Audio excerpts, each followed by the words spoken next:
AD has approved KC-1400 collective. Everybody want to hear me say that? This is what it's all about. They're around. They are supporting. The money is going directly to our student athletes. They're signing deals. They have contracts. Let's do it. I mean, without this collective, we won't be successful. We won't be able to sustain our student athletes. I mean, 1400 Collective have done a really, really good job of keeping a lot of our athletes here. You know, if you saw them sign a lot of our athletes, but we got to do our part. So I know after today, we're going to click that 1400 Collective. We're going to give one of those tiers, and we're going to make sure that we give to this collective so we can continue to give to our student athletes and support them and give them what I need. And I want to thank you all, Ken, TD, D-Core, C, T-Dub. Yeah, T-Dub, everyone that created and helped create it. I know I'm missing some names. Jackson State has a collective full throttle. They have a collective full throttle. And I mean, like, so they, you know, we won the national championship in 2023, and we were slowly but surely trying to get our collective going. Jackson State won it this past year. Their collective is full throttle. Like, it is full throttle. They don't want to lose. They don't want to lose anybody. We are trying to build a program for the next 10 to 12 years. It's not something that's overnight. We understand that the NIL and collective stuff has its role, it plays in it, but we are on the forefront of FCS football and attacking the NIL, attacking the collective. We got a very nice payroll at Jackson State, believe it or not. And I mean, our fan support, and we need more support. But we know that payroll is attached to championships. You know what I mean? So we're not out here trying to recruit kids based on money, but we also want them kids to know if you come to Jackson State and you end up benefiting from the collective, benefiting from an NIL deal, we expect a championship out of you. On the field, we bring the energy. Ready to go!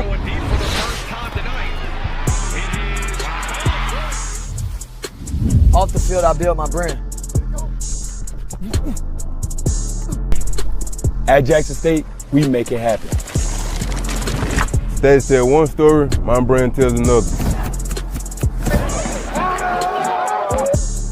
This is Jackson State. This is family. This is the KC-1400 Collective. Tiger Nation, we need each of you to join the movement. Be the team behind the team.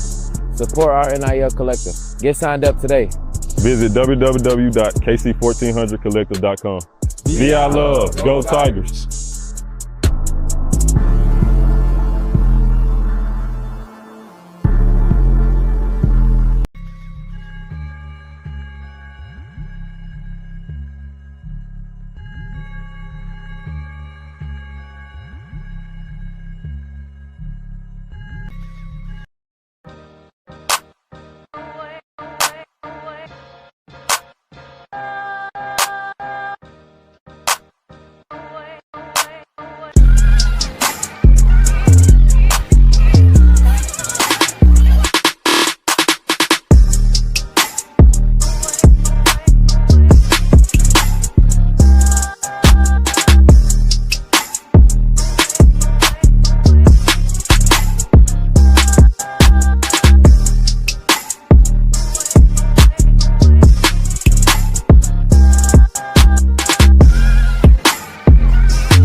Go JSU football.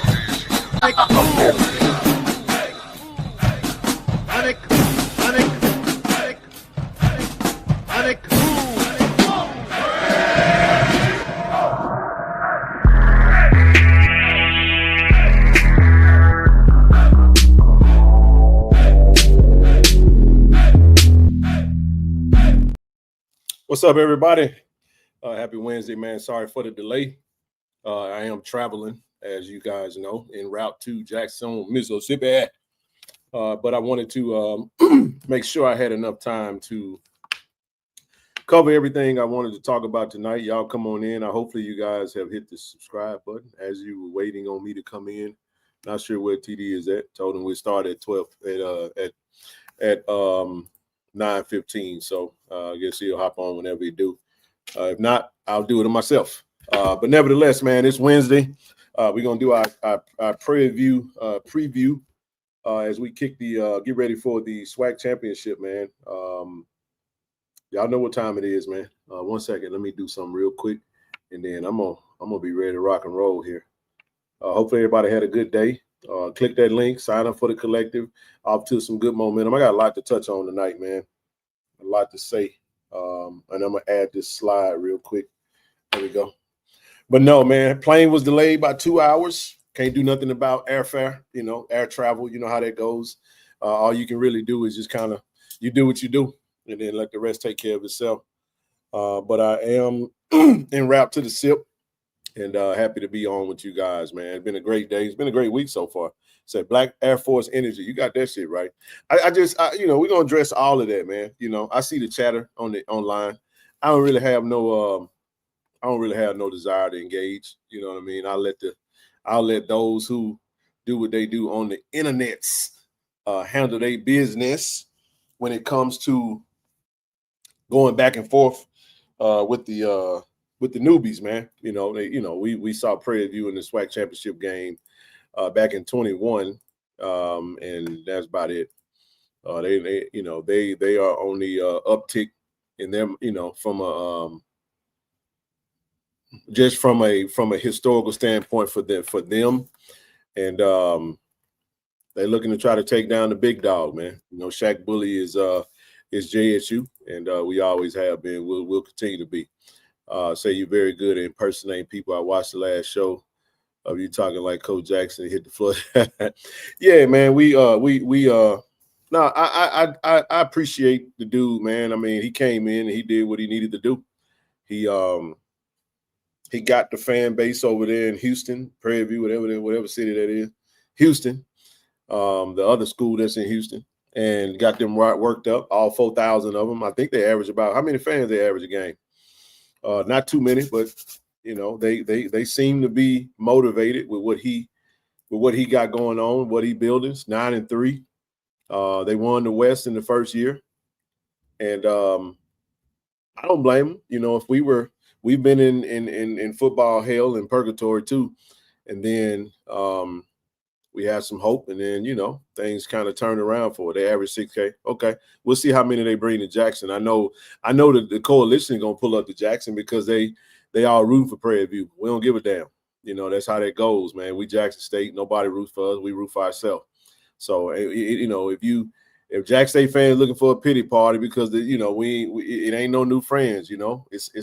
It's us against the world type mentality. But like I said, they're a good team, and we'll break them down. We'll talk all about it. Quinn about to release in the entire kitchen and the whole vanity set. I heard that, man. But listen, real quick, I'm gonna jump into a couple preliminaries, and I add TD to the screen, and we'll get rolling, man. We are a little behind. That's right. Make sure you grab them shirts, man. Make sure you grab them T-shirts. I think we sold.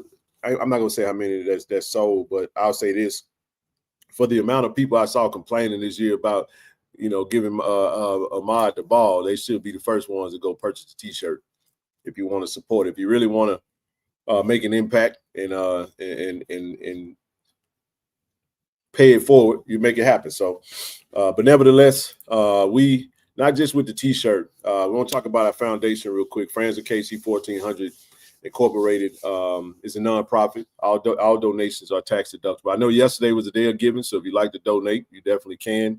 You can go to Givelify and click the link, search Friends of KC-1400. Our mission is to provide strategic resources and financial support to the Jackson State University community through collaborative initiatives to stabilize and enhance the viability of students. Even though we focus a lot on student athletes, it's not just student athletes. We also assist students in the Jackson State University ecosystem. So a lot comes within that. So your dollar is very intentional if you decide to donate to the foundation. The collective is under the foundation, and this is how we do what we do.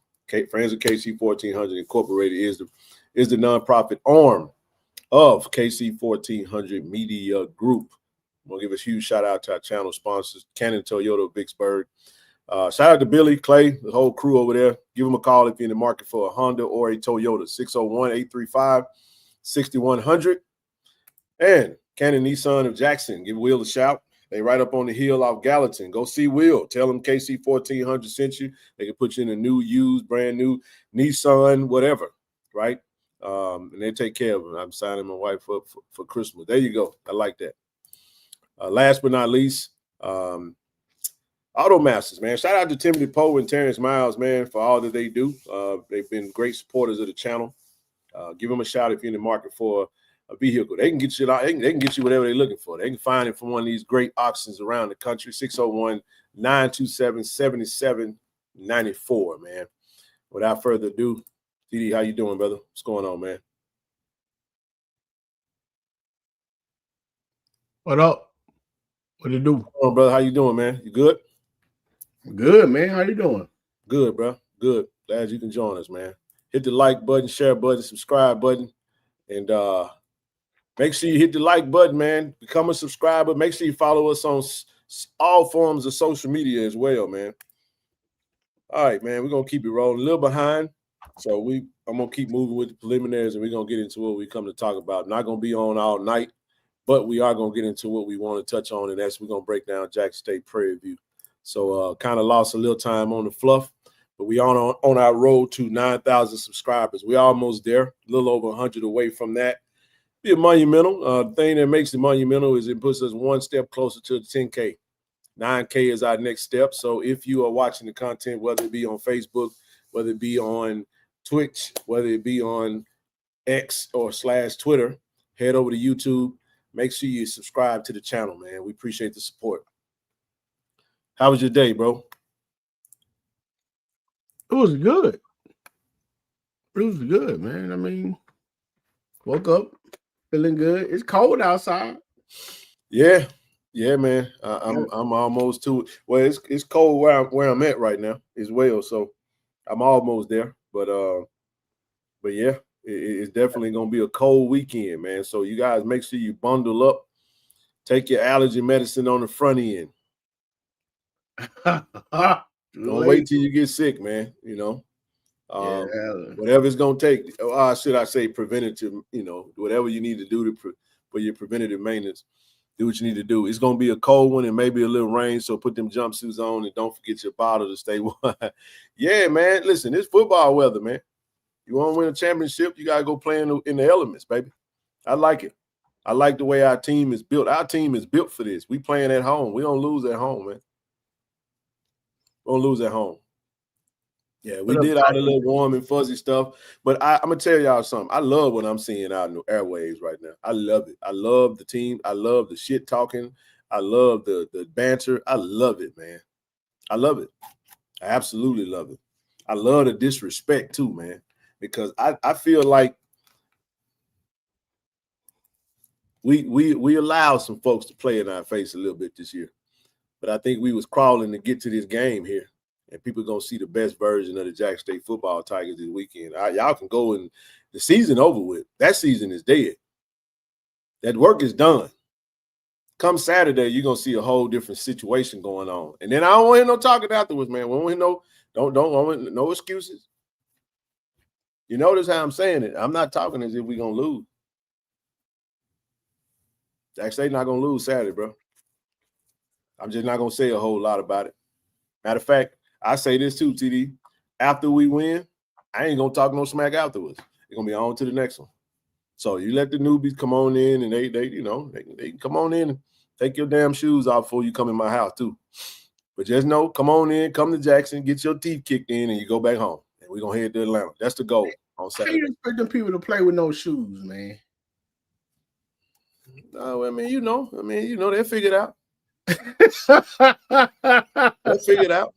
Whole lot of crazy talking, man. Folk talking like we ain't Shaq Bully around here. I don't know what this is how I'm watching. I'm just reading it like this. Okay. Let me go follow. So we're gonna talk all about it. We're gonna listen. Let me tell y'all something.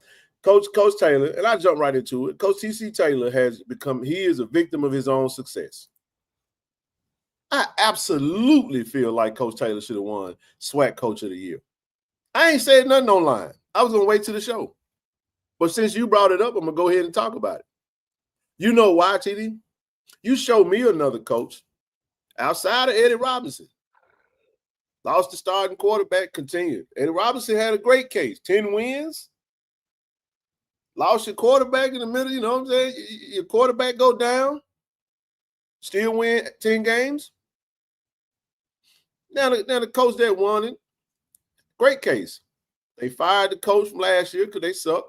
He came in, built a solid program. They went and won. They went down straight. They weren't, man. Coach, that roster had some talent on it, and the West is weak, man. If we want to be real about it, you know, you only had 2 winning teams over there. Grambling is starting to, you know what I'm saying, edge itself back and shake back. But for the most part, it was relatively weak, man.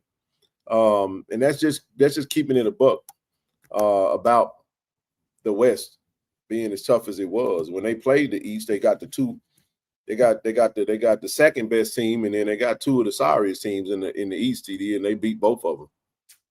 Alabama A&M wasn't very good after they lost their quarterback. They didn't have much of a defense, and then Mississippi Valley was just they only good to FAMU. You know what I'm saying? But at the same time, when you got Coach Taylor, who you lose your starting quarterback, you know what I'm saying? Then you get robbed in a game, you know, by the referees. That same head official that would ref the Vegas game is going to be, I think, going to be working the SWAC championship game. But to have a freshman come in and take over for the general, TD, and we still,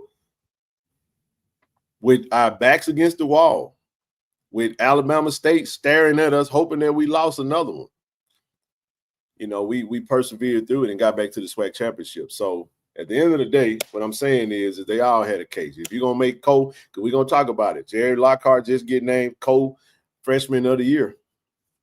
That just comes out of the woodworks, out of nowhere. You could have made Cole Coach of the Year for all I care. But I get it. I feel like they wanted to give everybody something, TD. They give Andrew Body the Player of the Year. They get Jacoby in second team, right? You give we're going to talk about Mr. Ivory tonight. He get Defensive Player of the Year.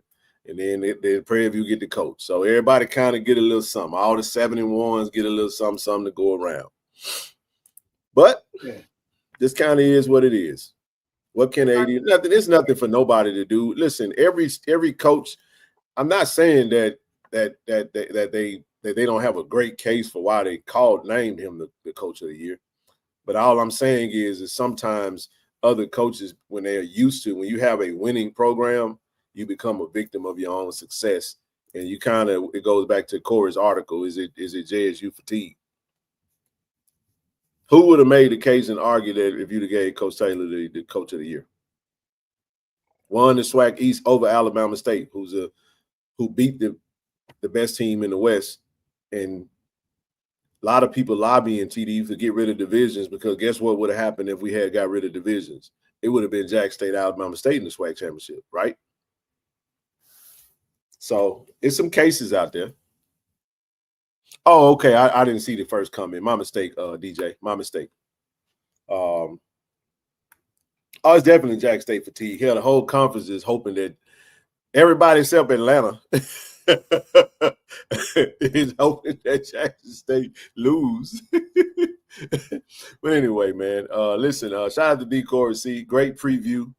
It's a great preview of the matchup. So let me say this too, because we see all the chatter. In Prairie View just so happen to they little 15 fans just so happen to start surfacing. So let me tell you what they kind of done. You know, they hopping on all the posts talking smack.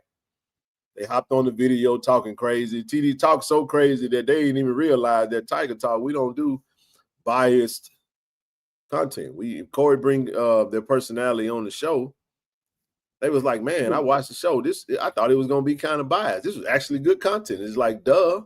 Hey, man, Prairie View is a whole school. How many fans you say they got? About 12. I didn't say that. That's what the coach said. I mean, the coach was out there buying tickets for his fan to pull up. You know what I'm saying? Well, they ought to come to the games. If you love your school like that, go support. They got a good product right now. You got to spend that much money then. You only had about He had to spend number $13, man. It's all right. Tiger Nation, how y'all doing tonight? Haley, Miss Act Right, what's going on? My boy Greg the Great. We in here, Miss Bunny. What we gonna do, man? We ready? Man, we ready? We ready, kid? Man, don't ask me if we ready. Huh? You sound like these damn fans. You sound like these old nervous. I'm joking. Let me preface this. This is a joke, by the way. So I don't want you to take it the wrong. No. Everybody that's in the Tiger Talk chat know what I mean when I say this. So this kind of an inside joke. So what happens, TD? Let me tell the joke before I give the joke. We got a lot of nervous fans that every game, it ain't just SWAC championship. Anytime for the last few years, bro, it's JSU PTSD. Every time we come up against a tough opponent, yeah, we'll get these messages. We ready? Are we ready? It's like, no, we just out there just shooting marbles on the field. What you think we doing? Hell yeah, we ready. Yeah, we ready. But again, when I talk like this, Ken act like he knows everything. He's getting smart. No, I'm saying, like, why wouldn't we be? That's always my answer. I said, of course we are. Why wouldn't we be ready? But I know what you're saying. I had to take the joke away because if I'd have said it, you probably would have thought I was serious. I know. I'm indirectly saying something right now. Nah, I don't have my feelings on my sleeve tonight, man. I had my chocolate cover on. I'm good. We ain't gonna eat pop. We're gonna roll right past that. The LA alumni chapter isn't having a watch party. They want to join in with our what? Okay, that might be a whole nother conversation going on. Will PV coach buy tickets for their fans? I don't know. They're bringing buses, man. They're bringing buses. Let me say this though: if we go back to the 21 championship, they actually brought a pretty decent crowd last time, TD, in 2021. They did. I would expect there to be some fans in the stand. They're gonna pull up. I don't think it's gonna be. I don't think it'll be more Prairie View fans than we saw at Alcorn fans 2 weeks ago. I think they'll bring their band. They'll bring a nice little core, but I don't think it's gonna be like that. We're gonna see a lot of SWAC fans there. We're gonna see some fans from other schools there. Why wouldn't you come to the SWAC championship? We're going to see some Grambling Tigers. We're going to see some Alabama A&M Bulldogs. We're going to see some Southern Jaguars. They're going to be in the building, man. It's supposed to be, man. It's your division. Support the game. You know what I'm saying? I would. So I expect their fans to pull up. They feel like they got a chance to win. That's what they feel like. Said it's going to be bigger than it was last time. You actually believe that? Last time we played Prairie View in the SWAC championship, our previous coach was the head coach, and it was a really good crowd. I don't think I can say about the rain, Jazzy, is look at the forecast. From what I'm expecting it to be cold and rainy. If it don't rain, whoop-de-doo. But I'm expecting it to. PV better bring their band, these credentials. We'll get coalition haters and voters, and all should remember what happens when you slight. There's going to be more Southern fans there for this game than they had when they played. All right, man. We're going to get into the matchup. We got a lot to talk about. But listen, click that link, man. The link's in the chat. Grab the T-shirt if you haven't. I want to talk about this just for a brief second, man. Shout out to Brother Aubrey. He clipped the part of the show when we talked about it last on Monday, TD. And off to a really good start. We're going to run this pre-order through Monday. All right. Once Monday hit, we're going to kill the pre-order, and then we are going to start printing. So don't wait. Let's commemorate and congratulate Brother Miller. Got that Miller instinct in it, man. The TSDS, right? But grab your T-shirt, man. Appreciate everybody who have ordered one thus far. And this is, like I said, this T-shirt directly pays, it's going to put money in Brother Ahmad's pocket through our partnership with him. So grab that T-shirt, family. The rain chance has changed. Ma will have two. I'm gonna stop reading the chat. Thoughts on the T-shirt before we move on, bro? Nice looking T-shirt, man. I'm glad the young man got 1,000 yards, man. I mean, I definitely like the Alvin's tacos on the outside though. That's a nice flavor. The red is popping. I mean, and who better to get that shirt than Mr. Miller, man? Again, I'm so proud of the young man and what he brings to the table. To very honorable to and very deserving.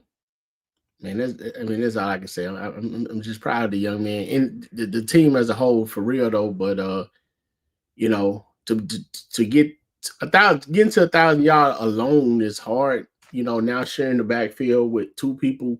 Not only two, but three. That's a feat within itself. Yeah, quarterback too. So you know. Yeah. Quarterback also. Mm-hmm. Yeah, and then coming off an injury from last year. You know. That's right. Great deal, man. I love it. Yeah, man. So we're not gonna spend a lot of time on this, but I wanted to get the show started with this. The link is in the chat. The link to sign up for the collective, as well as to purchase the T-shirt, is in the chat. So as we proceed, Mr. Netta, don't forget to remind them, drop that link periodically for me. Every 30 minutes, drop that link. We want to go crazy. And I'm gonna give some perspective about this, TD. You think we got 500 fans? You think we got 500 fans of the however many? We average how many fans this year? 20-some thousand fans. We often talk about 50,000 alums.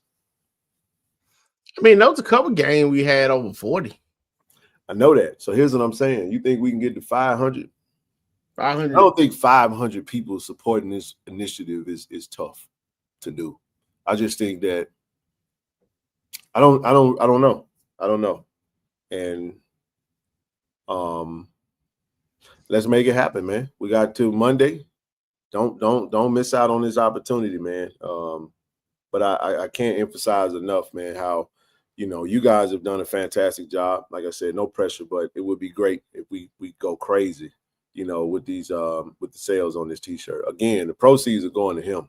So this ain't no savvy little way to get some revenue. No, it's designed to put money into his pocket with our partnership. So that's what this is about. And I just feel compelled to keep emphasizing that. So hopefully it strikes the conscience of some fans that may want to support. So thank you for those who have purchased thus far, and keep grabbing that shirt, whether you're a JSU fan or onlooker, however you want to do it, grab you one. We got extra small all the way to 5X. That's all I got on that. The link will be in the chat. Shout out to Ahmad, man. We got to keep it moving. 1,000 yards, 1,000 buys. That would be hard, man. Think about that. You do the math on that. That could be nice. That could be nice, man. I love it. Appreciate you, Mr. Netta. We talked about the NIL. I mean, we did touch on this. We still looking to get some signups. Hey, man, hey. What's up, big bro? There he is. Hey, good to see you, man. What it do, baby? Hey, you know we got you, baby. You know we got you, man. You know we got you.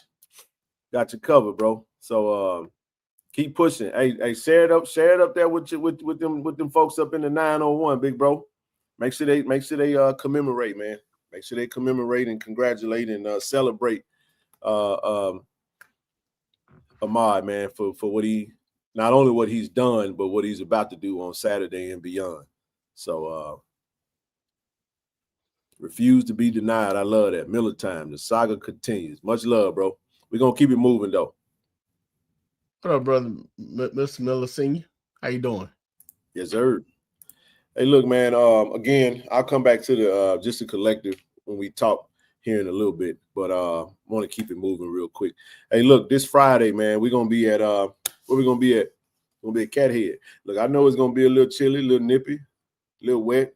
Man, put your jacket on, put your hoodie on, and man, we're gonna have DJ Big O in the building, man, spinning that thing, man. So if you're in town for the SWAC championship, we got a free mix over there, man. Listen, we got 132 bottles of Cat Head vodka left over. You don't have to wait till Friday to go get you one, but pull up. When you pull up, come get you a bottle, and let's have a good time, man.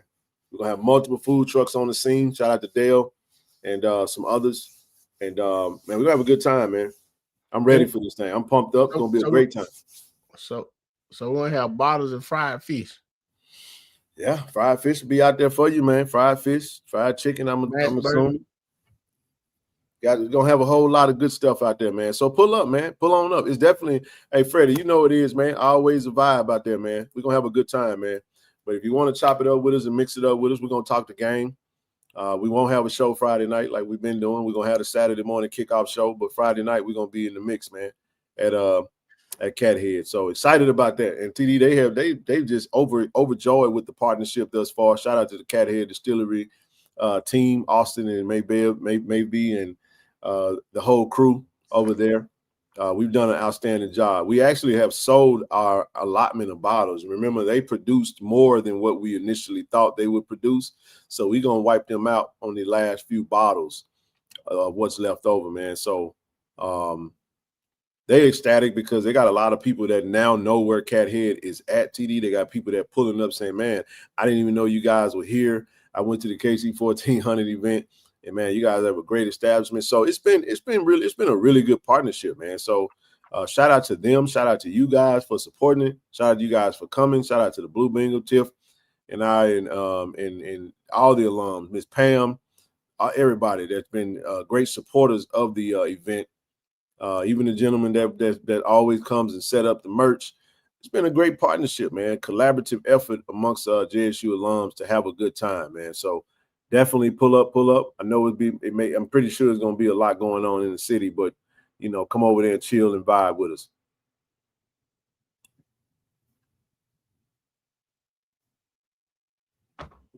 Got anything, bro? Oh no, man, you doing your thing, bro. Go. I mean, I always want to give you a chance because every time I change, sometimes when I change, you're like, oh, I want to go back to that. Let me get a thought on it. So I ain't gonna move until I give you a chance. Yeah, you definitely did that, man. I didn't know Cathead was back there myself. You know what I'm saying? Yeah, shout out to Tim Blue Bingo. They been there doing their thing, you know. I don't know what Pam being there doing. Hey, man, maybe I can get somebody to show me how to do that little country line dance, King. I don't know how to do that, man. You're on your own, bro. I know a few of them. You know how to do it? No. Okay, you don't care to I know how to two-step. You do? Oh, okay. I mean, two-step ain't nothing but a 1-2, 1-2. Just 1, 2, 1, 2. That's all. It's two-step, bro. You just look like you know what you're doing, and you that's all you do. Hey, then you having a good time. That's all that matters, man. We're going up the hill. So we're going up that hill Saturday. Yeah, man. Yeah, come on through, man, and get your bottles. How many you say is left? About 130. 130. Yep. Good deal, man. Something like that. So come and grab it up, man. They make great holiday gifts, man. So listen, you can put together a KC-1400 bundle, man. We got all kind of items. You can get a bottle, you can get you can get Cathead, you can get Greenwood, you can get Ahmad Miller t-shirt. They got the whole shebang, man. You know, they love JSU, man. You got some items you can grab for them. Just purchase a shirt. I had to grab a couple for a friend of mine, man. You know, he wasn't able to get out. So, you know, I delivered. I didn't even charge him, man. I didn't even tax him on it. I just did it for him, bro. $1 for the bottle and $1 for the jukebox. $30 for the bottle. It's all good. All right, man. Don't forget, you can go to pointcitybrewing.com and grab your mixes, man. Listen, women's basketball, TD, they did a clean sweep. You can't purchase Cathead online. Probably next year you will. You have to go to the distillery to grab it. Got to go to the distillery to buy that Cathead. But you can get that Greenwood online, though. You sure can. And if you're in the city of Jackson, you can go by Jasco. So we're going to have a tasting tomorrow at Jasco. So head over there, go get your bottles as well. But player of the week, man, Miss Rima Pegues, man. Newcomer of the week, Miss Michaela Brown. And impact player of the week, Miss Ellen Massonet, bro. Clean sweep, SWAC Awards, man. Shout out to these ladies. They beat Gardner-Webb recently. Still in a road trip. We proud of these ladies, man. Quiet as kept. You know, Coach Margaret is springing together some nice little momentum, man, as we build up to the rest of December and get to SWAC play, man. Man, we're gonna be proud of these ladies regardless, man. I mean, putting on their uniform alone, guarding our support, Garden Our Love, Gardner, you know what I'm saying? Shout outs and everything else. So congratulations to the player of the week, the newcomer and the impact player. Hey, what you gotta do to be an impact player, Ken? Just go. Good question. Huh? That's a good question. You gotta make an impact. Yeah, you gotta block a shot. Yeah, you gotta block. You gotta make an impact, dog. Block a shot. It didn't matter. Get a steal. Yeah, pull up a 3. But yeah, man, I'm happy for these young ladies, man. I mean, they got good energy. You know, like I said, they're going through a gauntlet of their schedule right now. But hey, man, they can weather the storm. They might be able to pull one off. You know, they always talk about enjoying playing with the judge. Shout out to Corey C for interviewing. You know, doing an interview with all of them. Got a chance to know them. If you hadn't had a chance to watch that, go over to Tiger Talk TV and pull up those interview of those young ladies. You know, getting to become Tigers, man. Great interviews, Corey C. Yeah, Corey does an outstanding job, actually, man, of taking the bull by the horn, man, and because you just made me think about something, TD, that I forgot. So pardon me for looking down. I got to grab this because it's gonna be my next. It's gonna be the next thing I want to talk about. Ain't that something? Slip right through the cracks on me. But the ladies are doing a great job, man. They really are. Give me a second, bro. I completely forgot this damn thing, bro. But the men played Kennesaw State last night. Did you get a chance to watch that game, bro? No. Yeah, we fell short. Have you had a chance to watch any of the men's basketball this season? No. Okay. I don't really have. No, I'm just. I dive into football. I mean, I watch more of it after football season. A lot of other time, man. I be having that doesn't mean I don't support. It's just I know they're on the road doing their thing. Probably when they come on, I'm not at home. Yeah. So and what I will say about the men's basketball team, bro, and really just HBCU basketball is that you when you trying to make money, man, you go and create this schedule, bro, that's just brutal. And I look at the schedule that Coach Mo and them got. TD, that schedule hard, bro. It hurts, bro. That schedule is brutal, man. It's brutal, bro. Just like the ladies' schedule.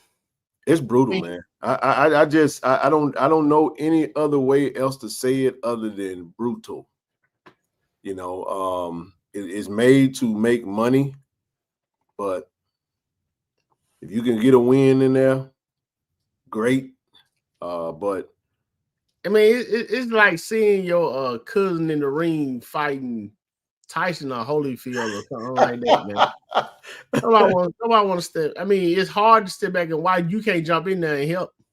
You know what I'm saying? You know, like, man, you know, bring out the bat or something, man. You know, but I'm with him.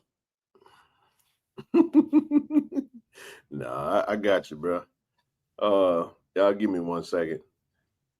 I'm actually trying to I'm gonna upload. So let me take this down because the next thing I did want to talk about. I actually wanted to add it. So worse than that, Travis? Come on. What Travis say? Yeah, bro. It's bad, bro. Nobody want to see that. It's hard for me to watch. I'm a hooper, man. Nobody want to see that family member go down through that. Nobody want to see that. It's hard. I mean, get the hey. I'm not saying that y'all can't win. The man said I just left the P. What is the PV podcast? What is that? What is that? What the hell is the PV podcast? What is it?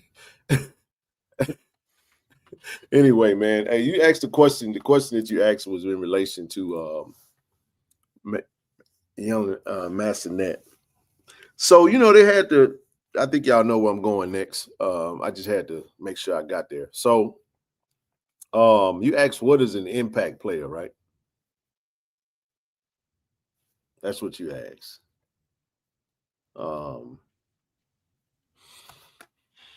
They got a new award, man. Sports Hall of Fame, man. Created award. I call it the HBCU Negro Inclusion Award from the Sports Hall of Fame, the Connolly Trophy.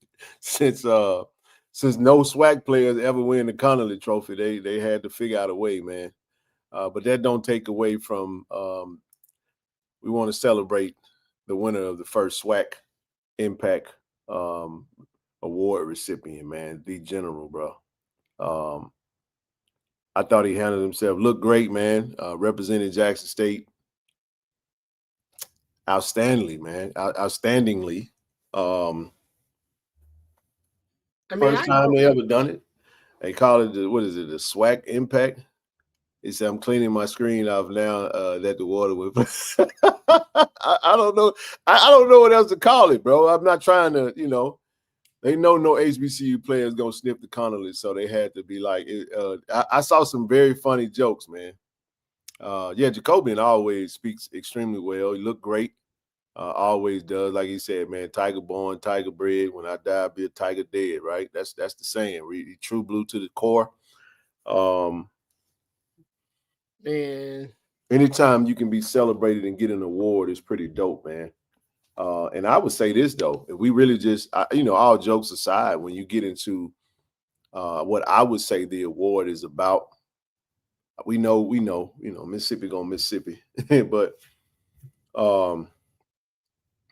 Shador didn't even win the Connolly Award at that time, and he killed it.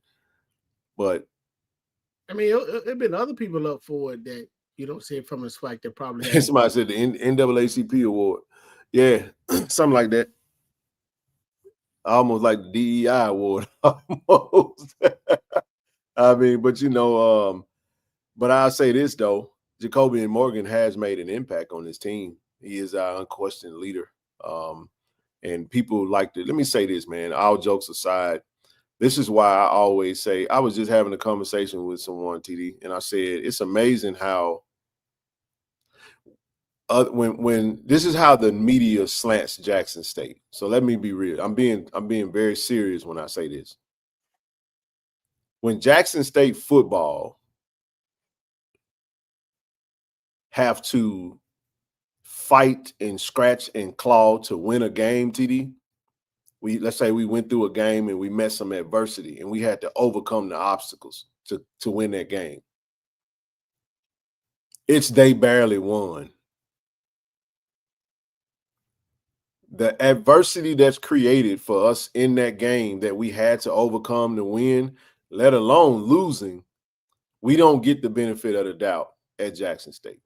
And we're not crying about it because that's who we are and we understand the landscape that we're in. It really is. People put that, us against everybody. No, it's really Jackson State versus everybody. And I say it this way because when you flip the script, we talking about Jackson State and PV. PV had two games that they really should have lost.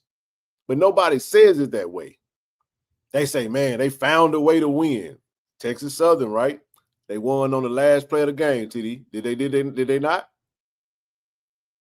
Alcorn missed the field goal. They won 13-12. But nobody goes back and said PV barely won those games. They like, no, that's a really good team. They playing good football. They 9-3, coach of the year. But when it's Jackson State, man, y'all barely, it's always barely. So here's what I'm saying. I'm still talking about the award. People talk about leadership and what captains and leaders and all that means to a team until Jackson State's captain goes down, bro. If you were in Vegas, then when number 15 came out the field, the energy in Allegiant Stadium left off the Jackson State side. Am I making that up, bro? No, sir. It was a complete gut punch. You can feel it. I mean, we felt bad, bro. It was a bad situation. And you ain't gonna tell me that losing your leader is not gonna have some type of effect. This is what I'm telling you. And what he came out and did is just he continued to be a leader. Got a true freshman, bro. High school last year. We're gonna talk about him tonight. You got the picture. He went to him and said, "Hey, bro, I got you." Coach Taylor comes back. What Coach Taylor say? Look, he ain't on the field, but we taking him with us. Why, TD? Because his presence, he gonna be there. You get what I'm talking about? That was at FAMU.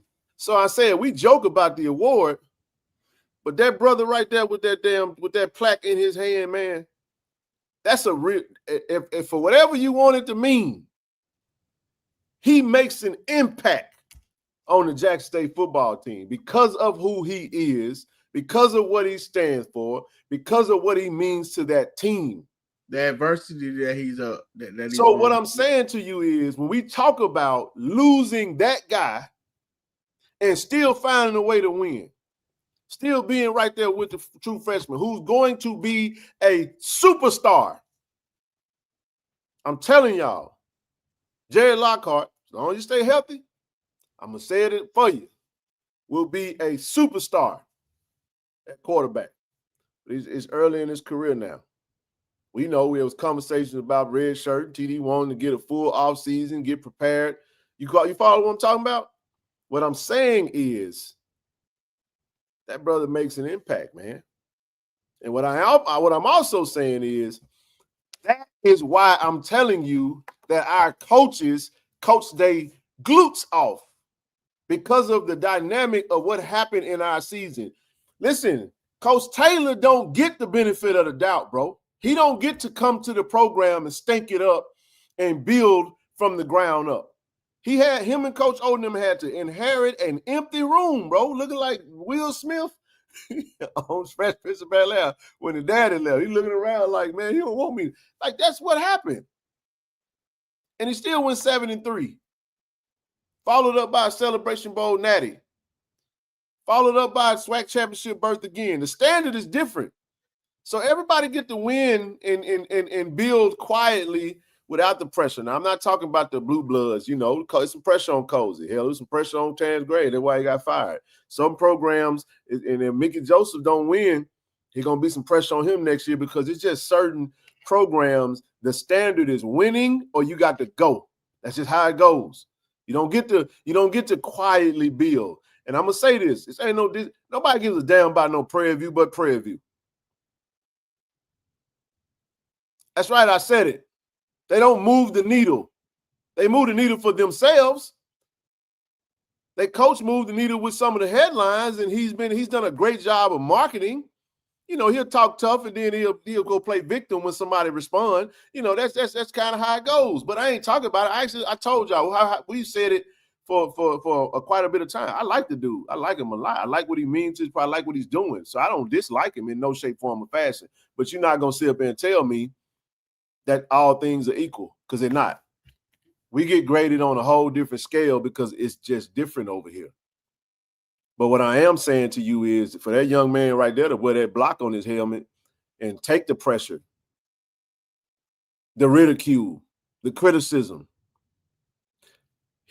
I was told you treat both of those imposters the same. You treat success and failure the same. Don't get too high, don't get too low. And that's what he has demonstrated, some poise. So I know we can joke about the award, but hell, I don't think of a better person that you can find out of the SWAC to be more impactful than the general, bro. Jacoby and Morgan. So I said all that to say, congratulations, bro. We proud of you. I know Exit 119, your family, bro. Everybody, the team. I'm happy to see Coach Rip Kirk in there. And if you don't believe that his impact is for real, then you tell me how we can get a true freshman quarterback that ain't lost a game, comes back and plays great football, and every week still people still asking about 15. Just how it works, man. It's what it is. So what I'm saying is that kudos to this young brother and shout out to his family, man. They've done a great job with him, man. And he's matured into an outstanding young man. And I thought he spoke extremely well about it.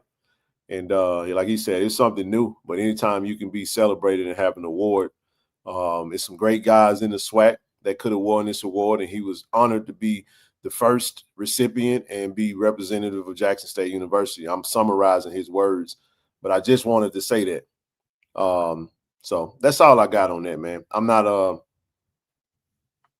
no rant. I just wanted to give context because I got a lot. I'm full. I got a whole lot. I got a whole lot of bullets to shoot, but I mean, I'm being very tactical with what I want to discuss. But go ahead, brother. I know you want to speak to this. Well, when you start shooting, I'm just gonna get behind the tree. I ain't shooting in your direction. You over here. You already. You on my side. You ain't got to worry about it. I'm shooting that way. Nah, I know. But nah, man. First of all, let me say this, man. Congratulations, definitely to the general. You know, it's an honor. We know how the Conley Trophy has gone since it been in existence. You know what I'm saying? So the fact that he was still mentioned, after his injury, and he showed up, and they gave him the Impact Award. Award is an award. In this case, congratulations to the young man. And I go old school on you. I'm looking at this picture, Ken. I wasn't old enough to remember this, but I heard a lot of old school players that, man, especially the ladies back in the day said that young fella know how to hang a suit. He's 6'4". You know what I'm saying? C-Town, that's what we doing, man. I got to get him a brim, though. But anyway, that's another story. We got to get there. He ain't made it that way yet. But young man's clean. Congratulations to him. And Ken, you were saying something that I never thought about when you hit with that barely. Wait, first of all, before I do that one, I want to say, you were speaking on, and we talked about this before. We talk about Vegas. And you talk about how the air left the building, and you can feel the change of in the building when the young man went down. But initially when he went down, everybody was on this whole tip of, okay, maybe just definitely with me it was the equipment malfunction or just a finger or anything like that. I'm sitting on. You probably wasn't the best person to come and tell me that, because I read your face and I'm like, wait a minute, what's wrong, bro? And you were like, you see what TD just did? That yeah, man. And then I look at Dub and Dub like, I'm like, what? I'm like, what's wrong? Like, what did happen? And then they said what it was, and I said, yeah. Are you serious? And by that time, man, it started going up through the crowd like this. Yeah. I was like, whoa. I had no clue. I did. Keep going, Brian. Go ahead. Keep going. But here's the thing I'll make on that. Even when I'm gonna go here. Even when the young man was playing, a lot of people had a lot of stuff to say. You know what I'm saying? It's one of those situations where you don't miss your water till your well run dry. And once the young man went down, and we started to see a difference, in the game, and like you said, Ken, and I've been saying it all along. Even when they put Jared in, heck of a job done by the coaches to bring Jared in the way that they did and coach the game around him to make sure that this train keep rolling. I mean, I'm not just saying that to be saying a heck of a job by the coaches, and then much respect to Jacoby and for even being there, supporting the young man the way that he was, it still is. Like I said, I said it before, when he was on the sideline against Grambling and Jerry was throwing on interception, you know what I'm saying? He better keep his composure, even being injured, was jumping up and down. He's just like, look, man, I don't care who doing what, I just want to win. You know what I'm saying? That is a true teammate that showed character in a person, and showed the love that he have for not only himself and his stats, but for his team, for his coaches, and for his, for the fans. So congratulations to him. Congratulations to Coach Rich Kurt for going out there supporting him. And we proud of the young man. You know what? I don't care if they get him, a backup Connolly trophy. It don't matter to me, man. Long the young man is honored for doing his thing, because you know what? They couldn't say nothing at all. So again, congratulations to him, in receiving this award. And hey, let's play ball. Yeah, I didn't want to interrupt you, but I do want to add some context to something you just stated. We didn't miss a beat when Jacobian left. It just, like you stated, the coaches as well as Jared went out there and balled out, bro. And Jared only had 2 interceptions on the whole time that he played. Didn't lose a game. 68% passer. He actually, they different players. They're not the same player, and he's actually a really good player. And I'm not saying it as if you didn't say that. I'm adding context because I'm listening to everything. Because sometimes when you listen, people listen without understanding. So Jacobian was a great mentor. But make no mistake about it, man. Lavin is a sniper, like you said, man. He went out there and handled his business. And he did what the coaches asked him to do. That's why he won Freshman of the Year. And I'm glad that the SWAC went and corrected it, because he deserved it. Play 5 games in the start, be 5-0. We're not going, we ain't gonna take nothing away from that. I mean, what I like to do is give everybody they flowers when they do what they do. You know what I mean? So there is a mental side of it. He went out and beat Alcorn. At the end of the day, still beat Alcorn. He beat Alcorn in a big time environment. I know some people like to go to the last play that you saw him, but 13 for 16, you know what I mean?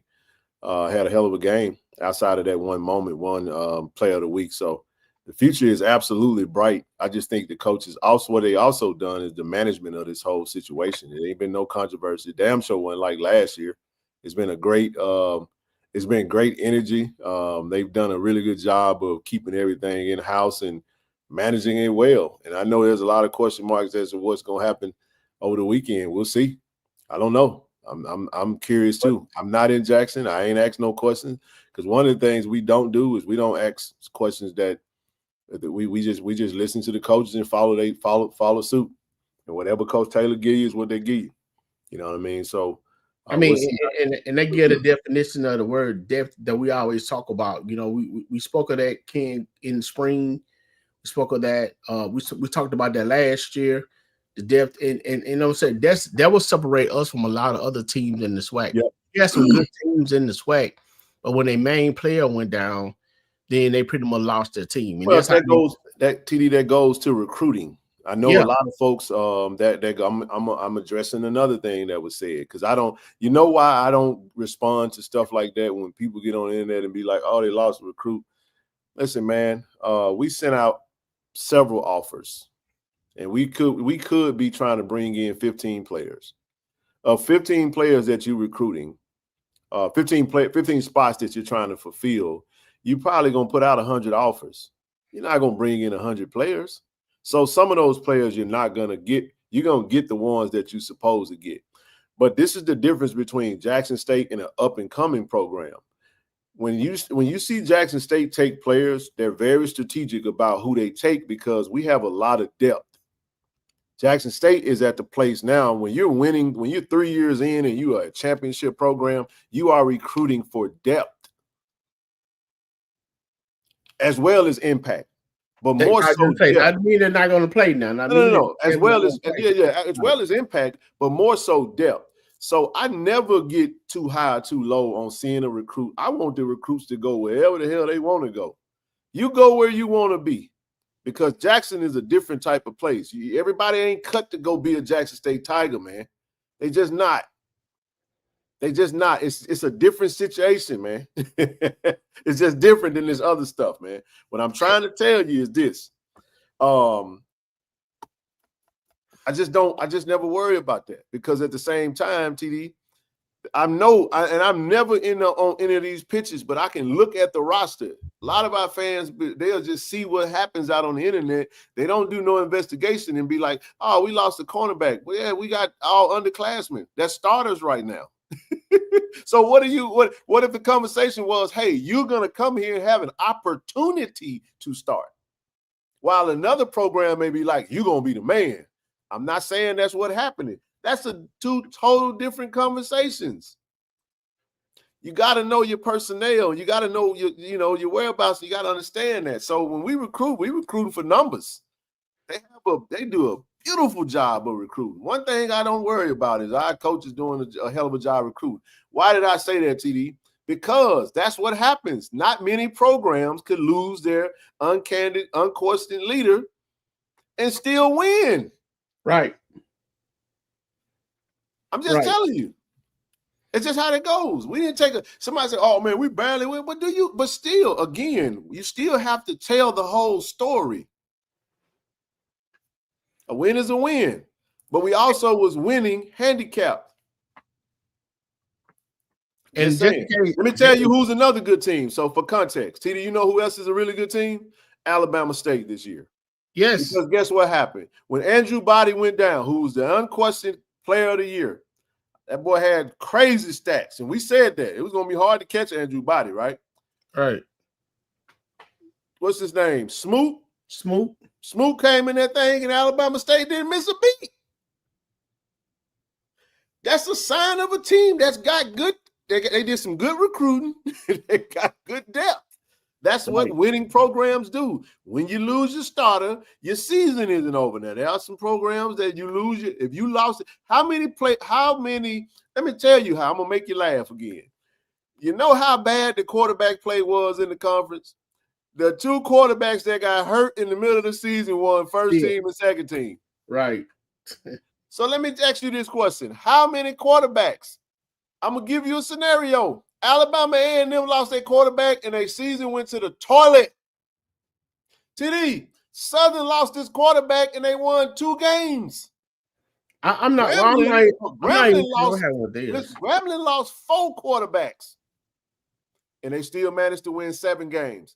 What does that tell you? That's a sign of a good program that has built depth. It takes time to build up and build and build and build. So when you understand roster management, building of teams, it's just how it goes, man. All right. Shout out to Jacobin again, man. Love that young man, bro. Love his family. Doing it. He means a lot to us. And I like to look, man. We give it to you raw, man. I'm over here. We tell it like it is. And I ain't worried about it because I ain't never gonna go too far. I ain't gonna never cross the line. I ain't never gonna color outside the line. That's the beauty of why we able to do what we do. That's how you get when you're inside the room. You know what not to touch. You know which direction not to go. You know which. You see what I'm saying? And you all keep it respectful and tell the whole story. So that's how we do what we do. So appreciate you guys. I like the spectators that's over here watching, man. Make sure you hit the like button, click that link, buy a t-shirt while you're over here, man. Appreciate y'all. All right, man. Let's transition. Shout out to shout out to ASVP, man. I'm gonna let you finish up. I'm gonna say this real quick. I'm gonna say this, and if you want to go back, you can. This is cool right here, bro. It's Mortal Kombat, man. Am I tripping? Is this Mortal Kombat? Somebody tell me this is Mortal Kombat. Shout out to that killer right there, man. 3 days left for the SWAC championship, baby. Ain't nobody doing what ASVP, Brother Austin, doing, man. He killing it right now. The best in the business, man. You see, it said, TD, that thing say Tigers versus Panthers. You see that tiger over there standing over the vet? I'm assuming that's a panther up there on top of the hill. We telling you, we finna climb up that hill, man. Stranger Things. I thought that was Stranger Things, bro, because it just came back on Netflix. But I saw the 3 and it threw me off because I started thinking Mortal Kombat. So Stranger Things. Okay, all right. Thank you for the correction. Looking like Liu Kang. All right, let me shut up, TD. Come on in here. We got a lot to talk about, man. I apologize for the 15-minute delay, but we're going to get it out. I'm going to shoot all these bullets out before I get off this screen. But go ahead, dog. Nah, man, I just going to say, we was talking about Jacobian and we was talking about the support that he gave Jared, and we was talking, talking about Jared making, what was it, co-freshman of the year? We got a whole segment for that. Yeah, I mean, well, if that's the case, then I'll address what I'm about to address then. Well, I don't think I'm going to say, because when I spoke on, Jacobian getting hurt and, the things people had to say prior to his injury, and, you're not going to ever satisfy anyone. That's why a football player have to have tough skin. You know what I'm saying? So you're never going to satisfy, everybody. Y'all going to have something to say. That's why I asked Coach O that time he came up here, I mean, how do you deal with fans hurtling things You know what I'm saying? When your family is in an audience, when your family is in the stands, when your family is a spectator, whatever, and people are saying stuff. Coach O say, hey, you just gotta have thick skin. You gotta teach them and prepare them before they come there with that, man. With that being said, man, realize these are still young men out there on the field who playing a game that they love, who's entertaining us.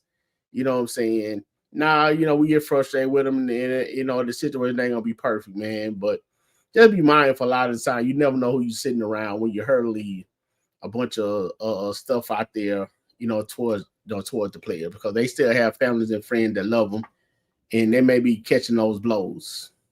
TD, you know what I've learned, bro? What's that?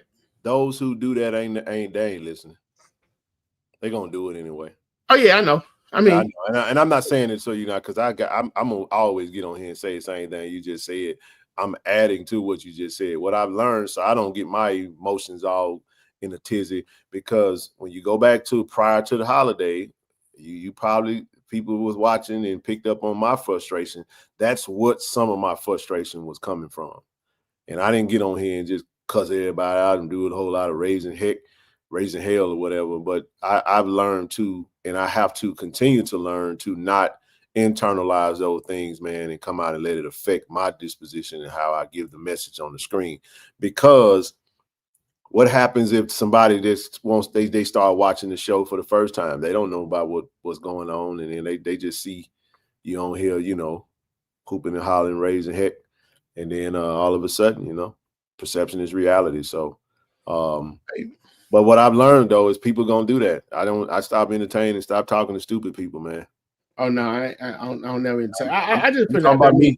I'm talking about me. I'm talking about me. I'm just saying, like, we also understand that this is also not unique.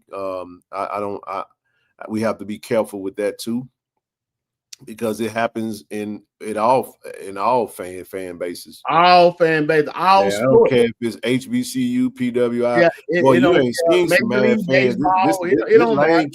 This Lane Kiffin situation done, boy. This thing done surfaced. Man, I heard that at the airport waiting on them. They were. I watched the video. I was like, wow, look at this. Man, I'm about to pull that up, man. I hadn't seen I said, man, the only thing I didn't like about the Lane Kiffin situation is that I almost, I was like, man, let me say it this way. Mississippians when Mississippians decide that they're going to come together on something, they're going to come together. And I think Ole Miss is really going to, I think you're going to see Ole Miss go greater than what they did. I talked about some things in the collective chat tonight, and I'm going to touch on that later. But I see some doubt that's circulating. I see some fear. I see some angst and some anxiety kind of in our space. And I see people talking crazy, doubting you. And when I see stuff like that, it motivates me. Hell, this whole movement came out of the fact because Prime was talking smack at the press conference of the Celebration Bowl. That's what this came from. So I understand when people, I said, man, Lane got me around here feeling sorry for damn Ole Miss. I don't like Lane now because he got, I ain't no damn Ole Miss fan. I'm just saying, bro. Like, come on, dog. But I listen. Ole Miss came together. They ain't getting no reality. They got a reality check, all right. But I don't know if you guys have been paying attention like you could have. And I'm not trying to talk about that. But Ole Miss showed some folks that if you think LSU just gonna be able to give more money than that, I don't believe that. I think that Ole Miss is gonna be able to give just as much NIL money as LSU. And I ain't gonna spend no time talking about it. I'm just telling y'all. But I'm just having dialogue about it. It ain't about caring. Well, but anyway, I mean, again, people gonna be people. I don't like a lot of things a lot of people do. I don't agree with everything the coaches do. I don't agree with everything the stadium managers do. I don't agree with everything. You might not agree with everything I say or do. I mean, that's life. You're entitled to your opinion. It's just how you deliver it a lot of the time. But with that being said, man, I don't know who looked more intentional and intense on this picture. Is it Nate or is it that Tiger up there? I think they both look the same. That's a Tiger that's locked in on his target, man. And that's what we got. look, SWAC Championship on Saturday. Get your tickets if you haven't already. These are the prices. I'm not gonna spend much time on that. Get your tickets, man. Pay what you need to pay. Pay for your parking. Get your seats. Be in the stadium, man. Hey, man, listen. We talked about the all SWAC team. I'm not gonna go back through it like we just did. But what we will do is I'm gonna spend some time talking about this young brother right here, man. Huge congratulations to our brand ambassador, man, Quincy Ivory, man. Hell of a year for Quincy. Boy, we've come a long way. You know what I mean? Hell of a year, man. Defensive player of the year and newcomer of the year. TD, I'm gonna let you open up on this one, and I'll get my thoughts afterwards. But give me your thoughts on it, man. Congratulations to Quincy. Let's talk about it, bro. I mean, well deserved. I mean, the young man, I mean, before the season started, he was in the chat or whatever. And once the season started, he got locked in and didn't appear as much. But before he left, he said what he was going to do. You got to respect the man that say you're going to do something and then back it up. It just like Babe Ruth for somebody calling a home run, you know, and putting to the outfield and say, hey, this is where the ball going, and then put it right there where you say it's going. And that's what the young man did, and showing his versatility to be able to drop back in coverage and everything. He probably would have done even more, you know, but he was showing his range of versatility as an athlete, you know, coming off the edge. I always been kind of amazed and curious how you go from being quarterback to being an edge rusher. You know, how you go from Valley to University of Florida and change your position, and then still become just a stud of an athlete, you know, in your new role. I mean, when you factor all that in, man, that's an equation for you. And for him to work it out, figure it out, put it all together on the field, along with his teammates, I mean, it shows his talent, it shows his range, and it shows the confidence within himself. I think when he came in, you know, he spoke on James Houston, respect what James Houston had to do here.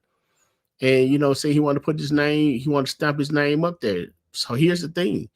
Coming up on Saturday, James Houston showed out against Prairie View, playing that same position. Sure did. You know, Brother Jones, that's newcomer of the year. Newcomer of the year. Go ahead. Yeah. And so for him to you know, and then actually you know, the story go, he came in initially with our other defensive line coach that left, but yet he still wanted to stay here at Jackson State. And you know, we appreciate him for that too, man. I mean, you got to respect that. Absolutely. I mean, he stayed locked in. I think he reached out to you. Y'all had a conversation. Yep. And you know, everybody made a promise toward each other, what he was looking for, what the team was looking for. And hey, everybody meeting their goals. You know, say he want to come here and dominate on the edge. We need him to come dominate on the edge. And everybody wanted to go to the championship game and to the Celebration Bowl. Everybody's getting what they want. You know what I'm saying? Now just time to finish the deal. So rightfully deserved defensive player of the year and newcomer of the year. So much respect to Quincy Ivory. Again, he talked the talk and he walked the walk, and you know he was a leader. So very well deserved. Hand clap. Salute to you, young man. We got 2 more games to go, but 1 game at a time. So again, I will say this: you talked about what James Houston did. Now you got a chance to do or exceed what he did against the same team in the same type game for all the marbles come Saturday. So showing why you DPOTY and NOC, what is it, newcomer of the year? TY. So let's go. It's on you now. Well said, bro. I agree with that. Hey, man, huge shout out to Coach Quinn, man. Yeah.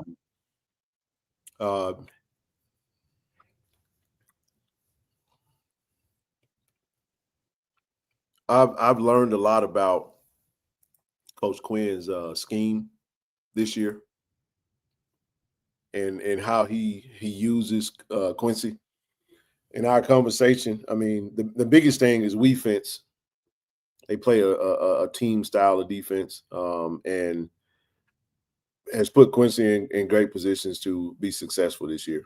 And it definitely comes with a trust factor, along with Coach Javancy Jones, who has been on him all the time, man, all season long.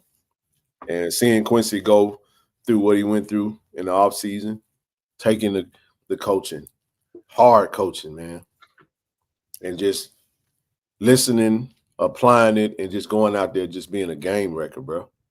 And that's what he did. We saw him most of the time, whether he dropped back in coverage, getting the interception, TD, drop back in coverage, chasing down a runner, coming off the edge, going to get a quarterback. 68 tackles, I want to say, 6 sacks, several tackles for loss. I don't have his stats right here in front of me, but couldn't be more proud of him. Excited to for him to represent the brand, you know, KC-1400 brand, and it's also a message to recruits. You know, you saw them edge rushers. You want to be defensive player of the year. You want to come to Jack State and dominate. You got an opportunity to play, man. You know, accepted to the HBCU Legacy Bowl. Quincy's a pro in my book, man. I think he's a pro. I think he's got great pro potential. It's up to him whether he want to do that, and I know he does. But like you said, man, the evolution of Quincy Ivory, starting off as quarterback in Valley in the SWAC, going to JUCO in Cali, and going over to Florida Gators and over here at Jackson State, man, staying true to his commitment, wanting to be a Tiger, and wanting to put on for Tiger Nation, man. Like you said, 2 more games to go, but one at a time. Guy like I'm happy that 6 is on our team on Saturday, man. Like I said, it's gonna be cold, it's gonna be wet. Probably ain't gonna be your game where you throw. You probably ain't gonna throw 50 times in a game like that. I mean, some teams probably would try it, but this is gonna be one of them games where you might have to grind out some yards, man. It's gonna be a tough, hard-fought game, and when you got somebody like Brother Quincy. Hey, and Ken, I want to add to that by saying, you always say how intentional the coaches are in their recruiting in certain players that they want. There he is, my man. I mean, there he is. He pulled up on us. Right. I mean, what it do, baby? Even with you know, Coach, you know, I mean, I remember, you know, correct me if I'm wrong, but I remember Coach O say when he was on here, I mean, even if a player might have the talent, they might not have the character, you know what I'm saying, that this team is looking for. You know what I'm saying? Said that to say, I mean, we spoke on Jacobian, we spoke on Jared, Lockhart, we spoke on Ahmad, and one thing that we said about all those players is the character, you know, in the unselfishness that each one of them possess. It could have been a situation, you know, we talked about the different position in the versatility that Coach Quinn used Quincy for, to show his versatility on the field, that he can do more than rush the passer. Mm-hmm. You know, in saying all that in one fell swoop, it could be a situation where Quincy could have been pouting and say, "Hey, man, I want my numbers." You know what I'm saying? I want to stay on the edge and just rush the quarterback and get 10 to 12 sacks and get, you know what I'm saying, 6 or 7 tackles, 30, you know what I'm saying, TFL or something like that. But now he did what he was asked to do, which goes on to what you said. He took the coaching. You know what I'm saying? And he did what he was asked to do for the team, which even led to him getting the pick. So shout out to that young man again for being mature, for taking the coaching and doing what he had to do, you know, for his team, or doing whatever he was asked to do. That shows, you know what I'm saying, somebody that's playing for a team, not just for yourself. So again, I guess it goes back to the defense thing that Coach Quinn talk about. And with doing that, man, the young man got these awards, which is very well deserved. And so again, much respect, you know, to the coaches and Quincy for taking the coaches. And if I had the character in the talent to go out there and do it. Hey, man. Hey, you know we love you, bro. We proud of you, man. But the job's not finished, baby. We got 2 more to get, Quincy. You know what we want, baby. You know what we need from you. you know what to do, man. I know you guys got a beautiful game plan, man. Just got to go execute, go do what you got to go do, man. Go show them why they got it right. Still, in position to get double-digit sack now. Hey, man, how many edge rushers you know that got 67, almost 70 tackles, man? Ain't many. A lot of edge rushers. I remember when James Houston was edge, he had 16 and a half sacks, but he had like 41 tackles, if I'm not mistaken. I mean, every time I say that player, Lynn had like 29, 30 tackles, bro, but he had like 19 sacks though. So coming out the edge, like I said, depending on how the coaches use you, it's like that, man. You know what I mean? How many tackles Quincy had with INT? Yep, he had I want to say 68. I'm gonna look at his stats here in just a minute. Matter of fact, I can tell you right now, he had I don't know. Let's go to it real quick. I'll come back to that. 64 and 6. 64 tackles, 6 sacks. There we go. We'll come back to that in just a second. But hey man, proud of you, bro. Hey, but listen, man, we got breaking news, man. Breaking news today. The ASVP hit me up. He said, hey man, we got another award. I said, what? He said, yeah, man, we got another award. I said, what we got? He said, man, I think Jerry will win Freshman of the Year. So listen, man, the SWAC got it right, man. SWAC comes back initially. It was the running back he's a redshirt freshman at Prairie View. I thought he was in high school last year, but he actually redshirted, TD. Man, huge congratulations, man. Jerry Lockhart, 5-0 this year. Hell of a year, man. We don't say freshman of the year. True freshman of the year. How about that? True freshman of the year. Not taking anything away from Chase. Chase had a really good year. 800 plus rushing yards, but you got to go to the PV podcast to expand on that. But good year for the young brother. We're gonna zero in on number 20 because he's a starting running back, and we're gonna have to make sure we lay that wood on him, right? But no, man, TD, this is outstanding, man. I love that the future is bright at Jackson State, man. The future is bright at the quarterback position. Again, one of the things that we wanted to keep playing for the potential of hopefully to get Jacobian back on the field. That was why we wanted to keep winning, to see. We don't know. Hopefully, we don't know, man. I'll just leave it at that. But what this young brother showed, first of all, against Tuskegee, we won 30-0. Went out there and played a really good game. You know, won player of the game, and then the coming in after Jacobian goes down and subbed in the third quarter in the Grambling game, leading us to scoring drives to give us the lead in that game, 24-23. And like I said, the defense did what they needed to do. Got a fumble. T-Said got hurt. Referees got distracted. They didn't give us the fumble, and then the fluky catch out of bounds, and we in the 4th and 9 and the field goal. The rest is history. So, TD, if they give us that fumble, that's ball game, and Jackson State finishes the season 10-1, not 9-2, right? And Jerry Lockhart is being talked about on a much greater scale. But because we lost that game, it kind of took away from what he actually did in that game, which is outstanding. Then he comes back. He's asked to do something that's pretty tough because Jackson State can't lose no more if we try and get to the SWAC championship, because Alabama State is going into the softer part of their schedule, and Jackson State is going into a media part. We got to head to Tallahassee the following week to take on the Rattlers. And we went out there, 10 passes, and made the right plays when he was called up on, man, to do what he needed to do, settle down, big moment, big game, rose to the occasion, won that game. Who was after FAMU? We had to go to Valley. Went to Valley, handled business, won that game. After Valley, we had Bethune-Cookman to come to town. Handled business, won that game. Went out there, did what he needed to do, right? And then last but not least, Alcorn. Went out there, big moment, Soul Bowl, won that game, man. 5-0 as a starter, over 11. Matter of fact, I can tell you right now, Let's go to. Matter of fact, I'll just tell you right now. Pull up his stats if you don't mind.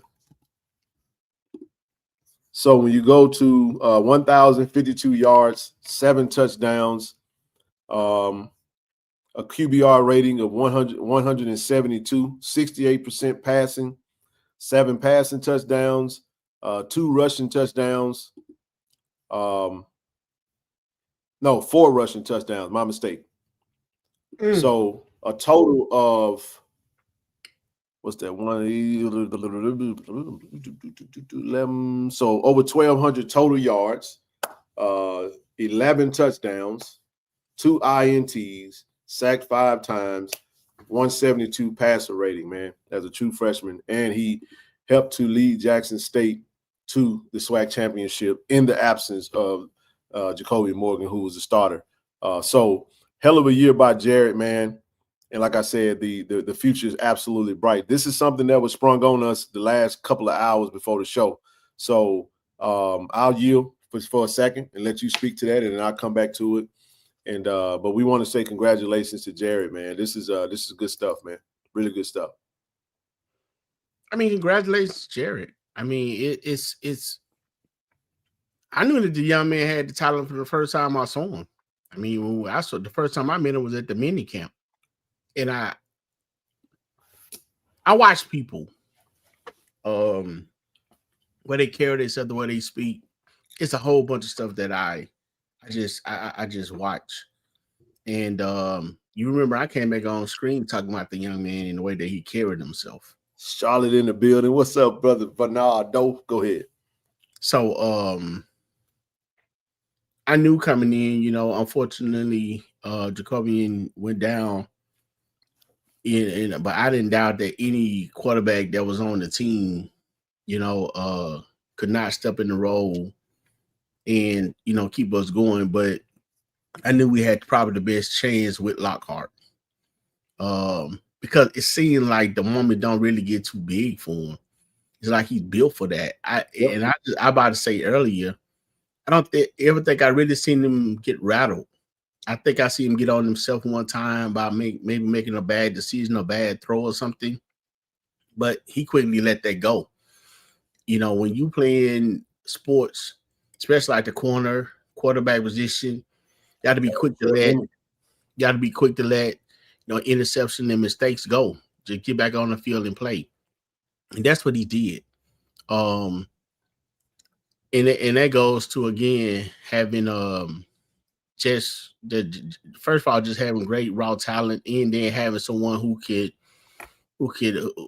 shape that talent and get the best out of you, for what needed. Now we didn't need him to come out to be the superstar that he was in high school, because I even went back and watched some of his film tonight and just watching him. I showed my wife. I was like, hey, because I was showing some of the recruits, and I just pulled them up to show how he jumped out the film. At you, when you watch his film. Yep. And so I got locked in with him from the time they said that we was gonna get him. So it was no doubt that he could come out and play. And he came out and did what he could do. And like you said, he's a star. Of course, he got some growth. Yep. I mean, you can't, expect him to come in to be a senior graduate, player, in his first year. Although he may have the potential and the talent, it's still growth with, even with your body and the knowledge of the game and making mistakes. I mean, that's life. No one's going to come in life at 18 and be able to do what a 35-year-old can do, because they don't have the experience. However, they may have the body, the physical part of it. So he came in, did what he had to do, and much respect for him, and he got what he deserved, which is freshman of the year. Like I said, not taking anything from him, because the young man can run that ball. So congratulations to Jared. Shout out to the Lockhart family. They're very tight-knit family, and the support that they give to each other, within itself. It's like they really pick each other up. And we, I didn't realize coming up, Ken, as a youngster, as a youth, how much a positive word, a positive speaking and having that support to pick you up when you fail mattered. So that explains why he and his brother moved the way they move. I mean, when you see one, you see the other.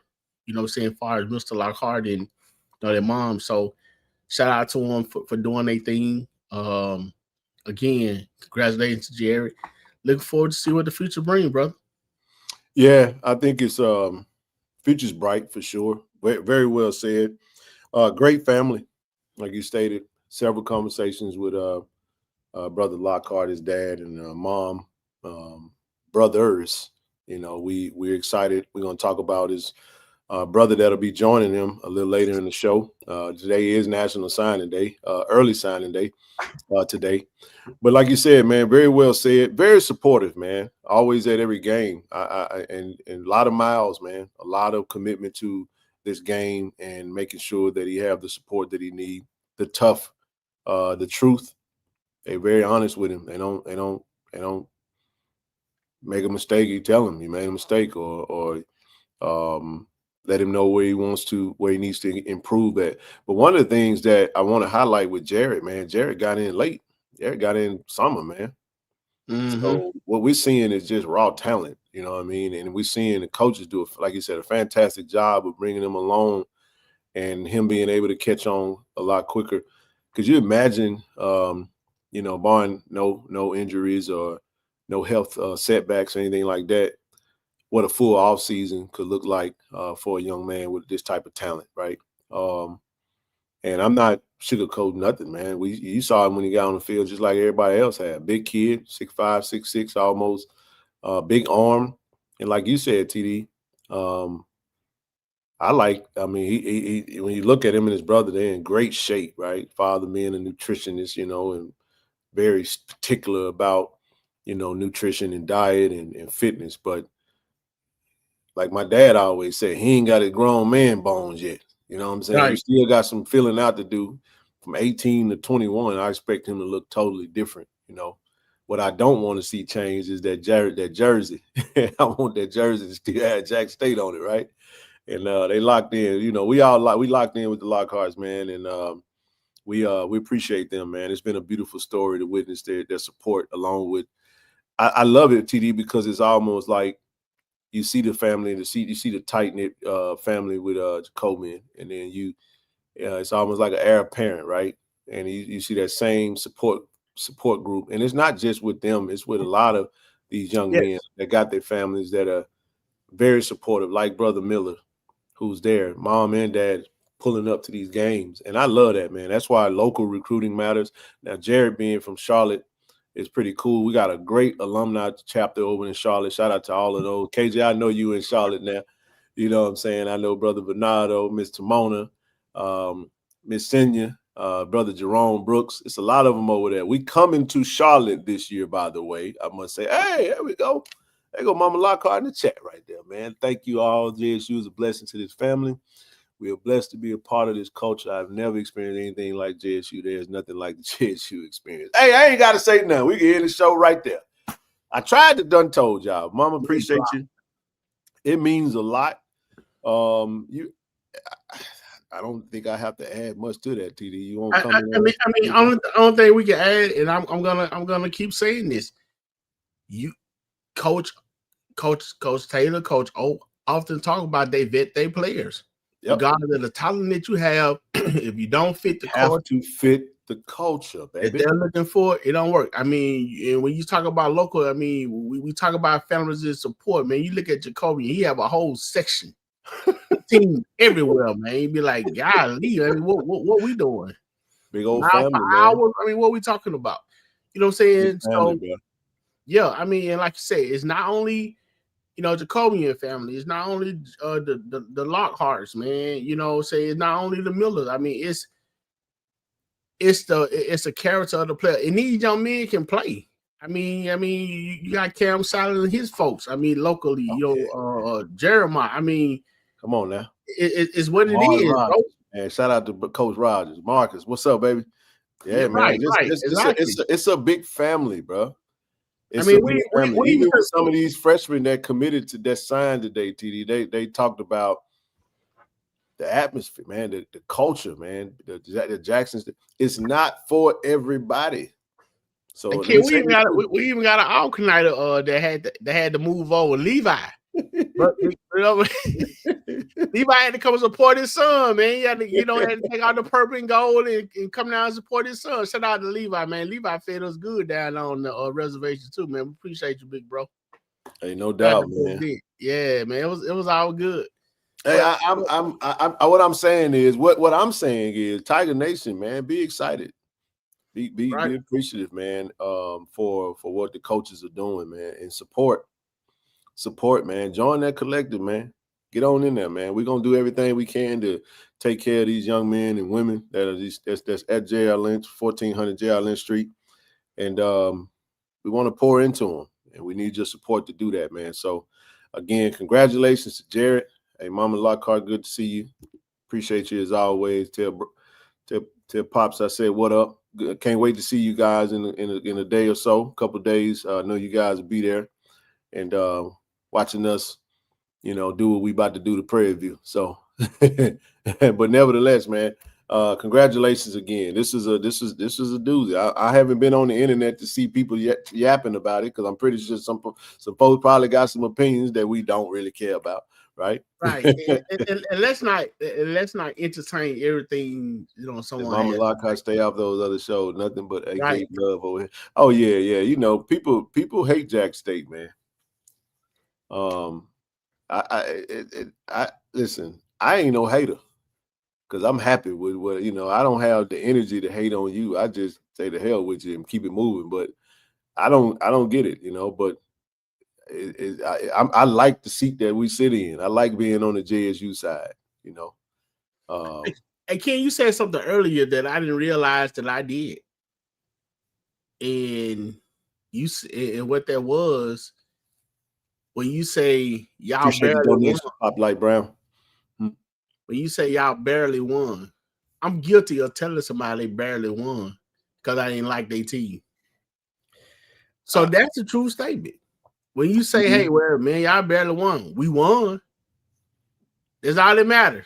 I am of the mindset. So give me a barely won. You barely won and y'all lost. And watch us get another one of these. Give me a barely won on Saturday, and then I'm gonna put one on the. Then I'm gonna put one on the index finger, and then we're gonna get a Celebration Bowl chip, and then we're gonna put the. Give me a barely won on Saturday. How many points you gotta win by though? 1 point get you a dub, bro. 1 point get you a ring, dog. Let me tell you something. Can I confession? I would not give a flying fiddly fudge if we won 2-0 on Saturday. A safety. No touchdowns, no field goals, just a safety. 2-0, like a baseball score. We going to, I'm just saying. That's how, just win, man. I am, TD, I was a fan of the man before he passed, man. Al Davis, man. I don't know what the Raiders doing. I'm not a fan of the Raiders no more. I'm on strike right now. He said, just win, baby. That's it. Man, just win. Like we play y'all Sunday. Don't act like that, man. Oh, y'all gonna beat the brakes off of us. Y'all got a good team, by the way. I ain't gonna doubt. He said, your heart can't take it. I'm gonna tell you what you do, Tank. You know what you do? Don't watch it. No.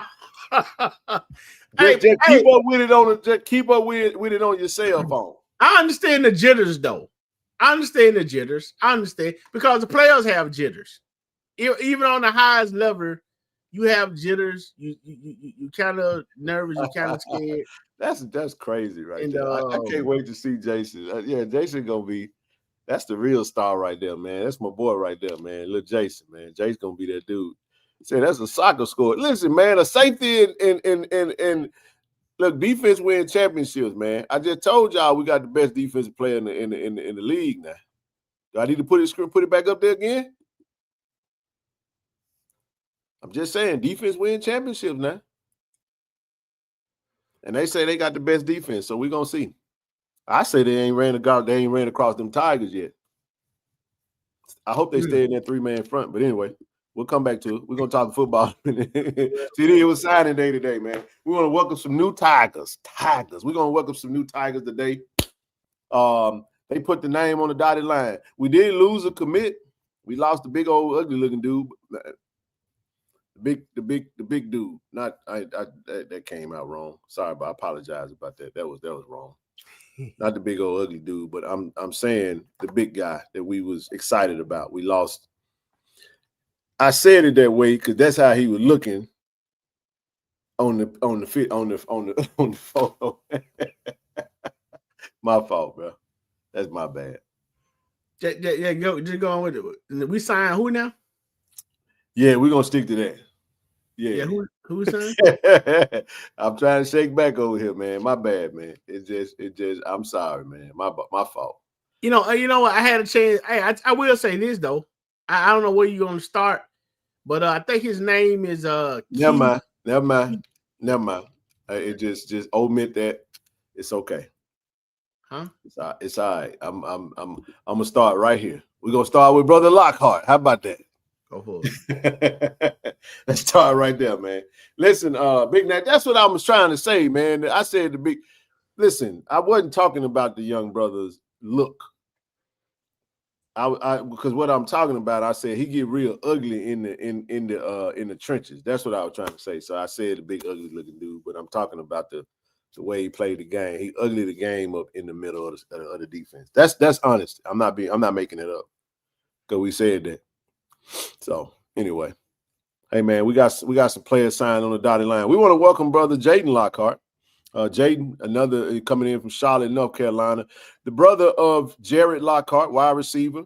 It's not a comeback, Black King. I'm dead serious. I'm not even making that up. That's not cap. I just said it the wrong way, so I do apologize about that. Forgive me, good brother.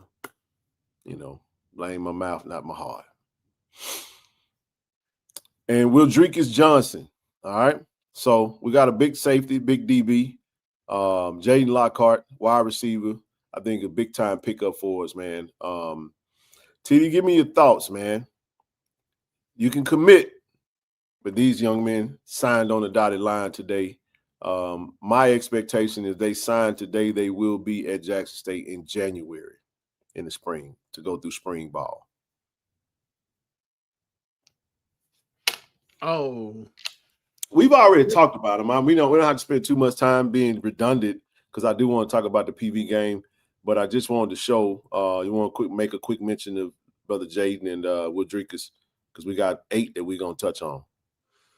Yeah, I mean, I promise you, man, I'm a Raiders fan, and anybody that knows John Madden, who just had a documentary, everybody know that the big uglies in the interior of the defense. Y'all know what I'm talking about. So appreciate you, bro, for that. I wasn't talking about the young man because somebody might clip that and be like, "Oh, he mad that the dude he done called the dude ugly."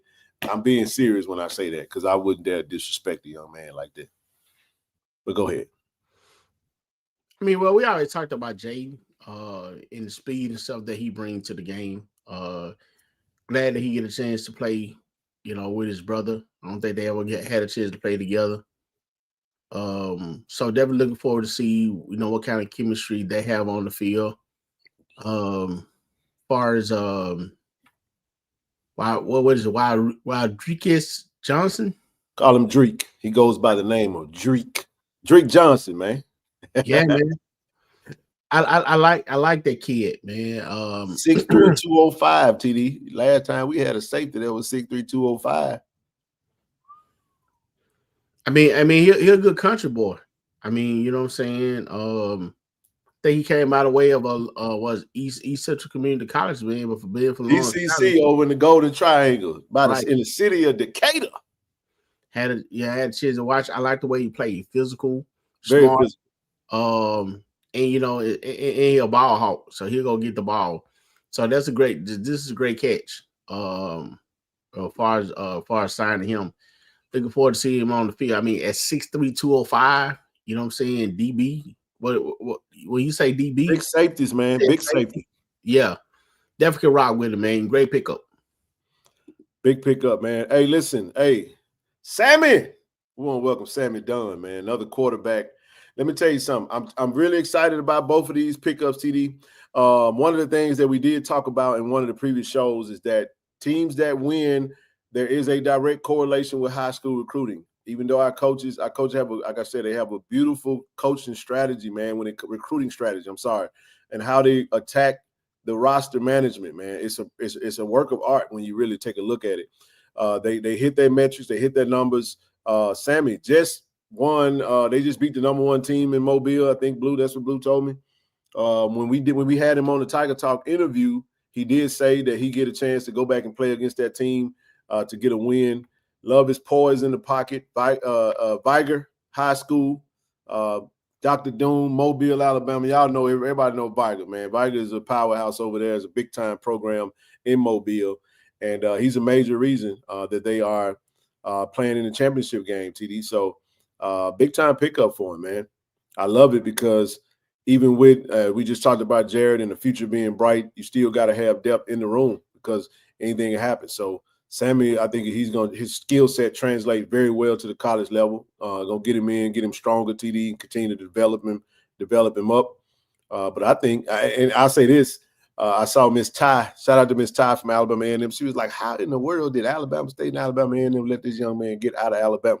Well, he wanted to come to Jackson State, man. You know what I'm saying? So we don't cry over those that don't come to the room. We celebrate those that do. And I'll just bleed that at that when it comes to Sammy Dunn. But I'll say this, TD, that young brother right there, brother Michael Johnson Jr., I said it in the chat, and I stand by this. That young brother is going to be special. 6'1", 240. That young man, Michael Johnson Jr., I think he's going to be special. I think he's going to be absolutely special. So we're excited to get both of these freshmen signed, and I want to say they'll both be on campus. I could be wrong. Some of them probably are May grads, but we'll see how many are actually going to be on campus for January. Give me your thoughts before we move on. I did see some stuff on Sammy. Like I said, you know, it's pronounced Viger. It's Viger. All right, Viger. How about VHS? And I'm not sure who that person was that wonder how that person got out of Alabama, but I know how they feel because sometimes, man, I gotta tell you those stories, man. When I'm watching Alabama State, sometimes I see that Harris kid running that ball, man. I be like, man, I didn't know that dude was at MRA. You know what I'm saying? Letting on going to Alabama State.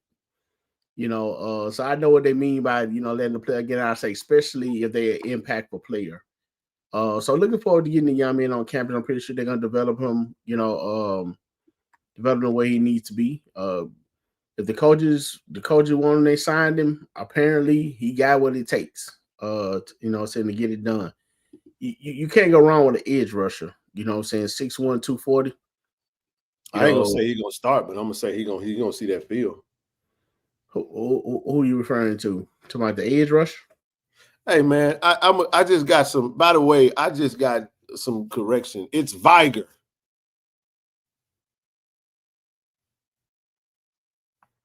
I'm telling you, I had it. Why is my brother George over here trying to talk about some Viger? Ain't no Viger. It's Viger. See, everybody, y'all got me. All right, go ahead, TD. My bad. I got a text message said tell them folks it's Viger.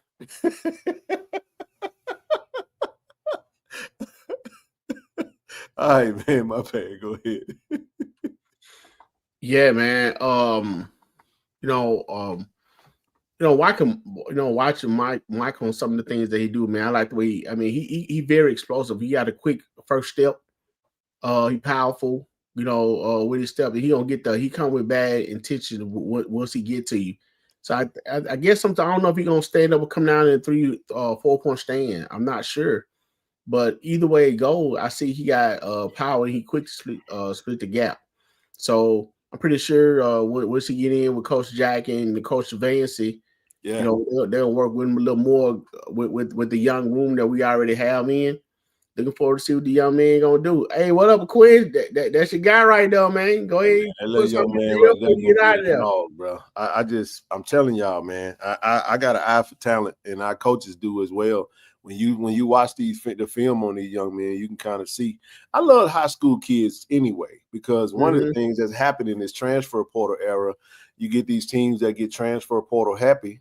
And what people fail to realize is, TD, we got talent over there that ain't even playing this year. We got red shirts over there. And people be forgetting that because you forgot, moved on to the next year, and then you see oh man, who we signed? Well, we got a whole signing class that's sitting over there red shirt right now, and you done kind of forgot about that. That's what winning programs. But that what makes it beautiful. You like where they got come from? You know what I'm saying? There's some names out there that we know gonna probably project to be starters next year. Even like old line. But watching it, understand, what I know now, Ken. I see how coming out of high school is good to be able to sit back and go through practices, learn the playbook, speed of the game. Yep. Learn the speed of the game and stuff like that, rather than being thrown in there real quick and be able to get your bearings about you. So I see the difference, in a freshman coming in, being able to get red shirted or not, be thrust into a situation where they gotta make plays, for just getting in there. And once they get that year behind them, then they really start to develop, and the name started to be like, okay, where that player come from? He been there all the time. Now he's able to do what he need to do because he got developed. That's absolutely right, bro. My goodness, we have 40 seniors. But take that last word off, exiting, because not every senior that we have is exiting. So we have 40 seniors, but some of those seniors, and quite a few of them, got another year of football left. Just FYI. I think people, it's a little different now. Yeah, I know it can be a bit confusing. But hey, man, let's move right along. Jamison Kelly, man. Surprise, surprise. Ooh, boy. Hey, man. hey, shout out to 833 in the building. Man, we got, back to back, we got somebody from 833. Got the running back, man. We got the best running back. We got Jeremiah Wilson. Red shirt. 4,000 rush yards. People forget, TD, we got another running back that I'm extremely excited about from Florida. Red shirt. Really?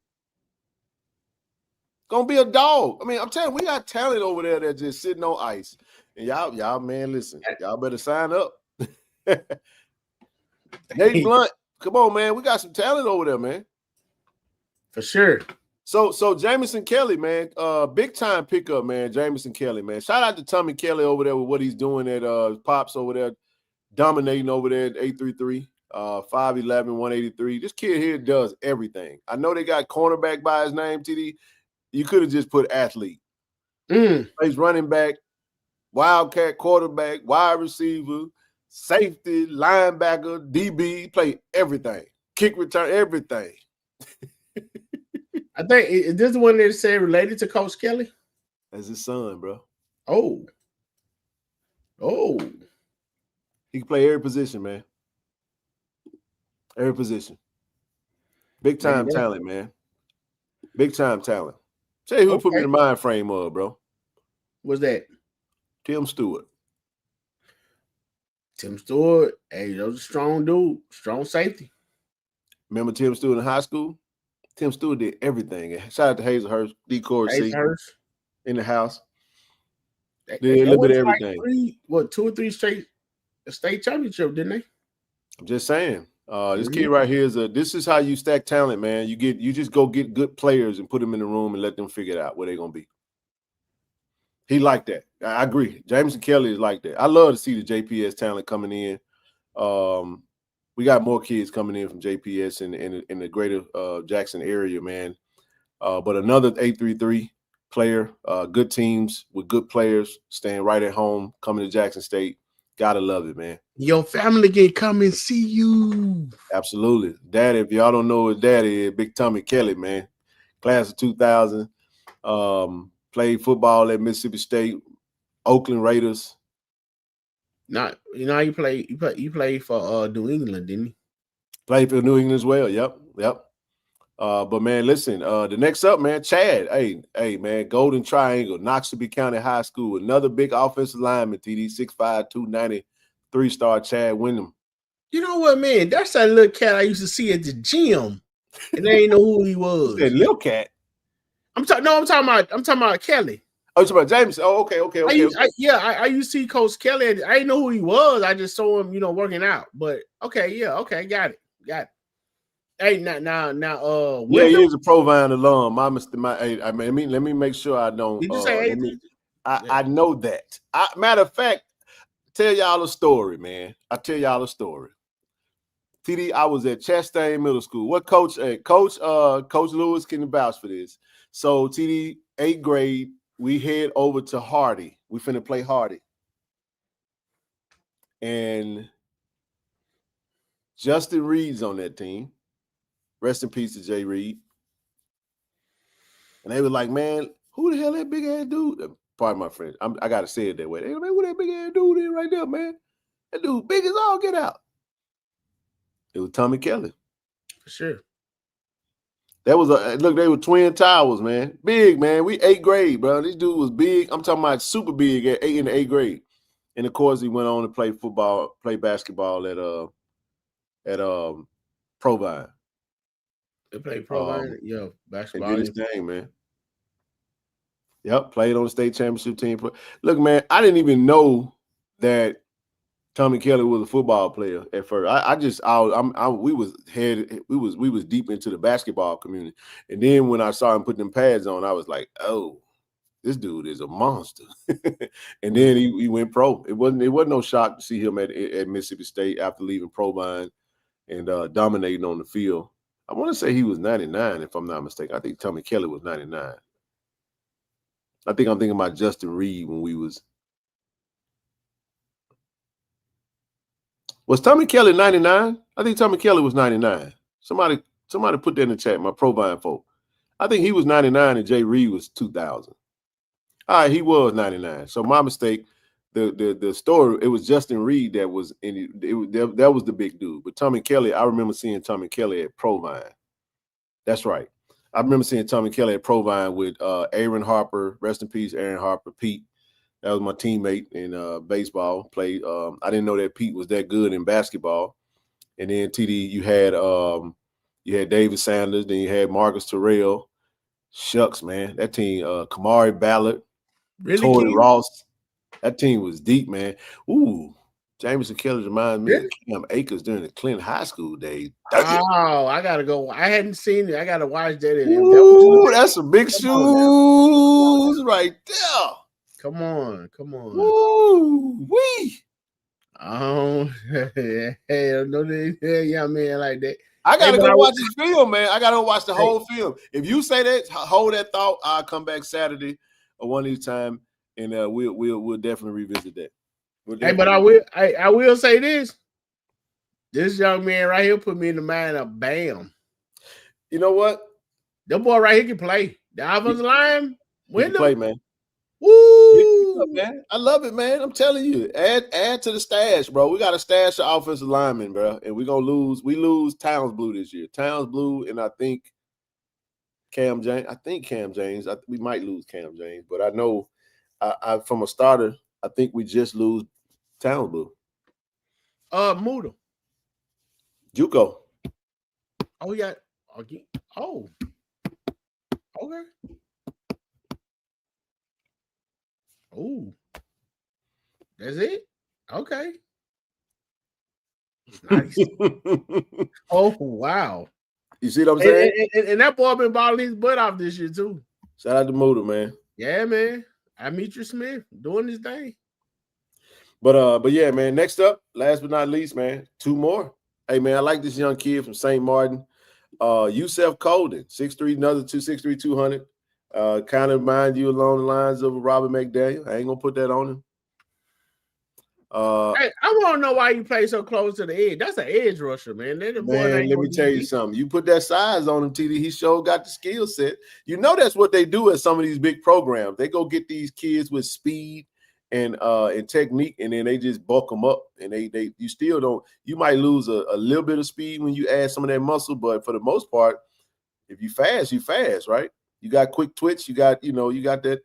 And then I love Keith Lay, man. They got him listed as linebacker. I know he said he likes to play close to the box. 6'3", 210. If they're gonna play him at linebacker, he definitely lay that wood. He's a DB, man. He said he plays safety, plays nickel and safety. So can another Cam Salas, maybe, kind of along the line of Cam Salas, another 6'3", 210. You got 6'3", 200. Now you see the trend, size, big rangy. Hey man, that Yusuf kid is so quick, low center of gravity, nice hands on getting players off, and he know how to find the ball and know how to break down when he gets to the ball. Yep. And then he makes the tackle, and he lets you know that he's there once he making that tackle. That's absolutely right, Kevin. Brother I definitely like, you self-film. But like I said, I didn't see him play DB not one time. The whole time I saw him, he was playing edge. And he was doing his thing. So TD, think about this, bro. Players like Keith Bass, Cam Evans. These are your red shirt guys. I don't know you Wayne Patterson. Mm-hmm. See where I'm going? Mm-hmm. Stanley Cooks, who's emerged as a contributor after being, red shirt, coming along through the program, right? Braxton Barney should come off, he should be healthy, hopefully, coming back into the next year healthy. KJ Chisholm, Mike Smith, these are young guys that are playing valuable minutes for us in those particular positions. And that's why you go get the JUCO kids, because the JUCO kind of fill that gap for you while you bring along your freshmen. Right? I mean, Mike Smith so quick. Don't forget about Lundy, who's a linebacker for us. That's right. I mean, we got some depth, bro. We got some depth, man. And then two. Hey man, hey, say what Lundy from? I want you to say it so you can get it wrong. Hollandale. Wait, Simmons. Hollandale. Hey, they be serious about that Hollandale Simmons. I don't know, man. Listen, I got Tim Wells. They be serious about that Hollandale Simmons, man. Hey, look, man, we like I said, man, we're ecstatic to have these young brothers to come in and join us. This is 8 that signed today. I think we may see. We're definitely going to see some more signees coming in the upcoming days, and then we also got signing day in February as well. So don't forget about that. We're going to bring in quite a bit. Don't forget the transfer portal opens on January the 2nd. So there's a lot of offers out there that we're recruiting. So we got some commitments again, but nevertheless, man, we're gonna transition, talk a little football. I know the first couple of hours we had a lot to talk about, but TD. Hey. I'm gonna spend the last 30 minutes before we get up off this thing talking about Prairie View, man. And I'm gonna get your thoughts on it, and then I'll get mine, and then we'll get off the screen. Go ahead. No, I was gonna say, you went away from Keith Lay. The young man can ball. He can. Shout out to Kosciuszko, man. Shout out to them whippets, man. Them K. Hey man, hey man, somebody approached me about them whippets. I ain't know it was a dog. You know a whippet was a dog? It's like a greyhound to me. Hey, shout out to him, man. Keith Lay is a baller though, man. Yeah, man, he'll a baller, man. I mean, all these guys are physical. They will hit you, and then and they got good hands too. That's what I like about them too. They have good hands. They can make interceptions. They can make plays. And one thing about playing sports, especially football, playing tackle inside the trench, you have to be good with your hands. You have to have good hands in order to keep players off you and not holding those stuff like that, man. But yeah, I did like what I saw on from Lay. Definitely like the size of his, volley size accurate.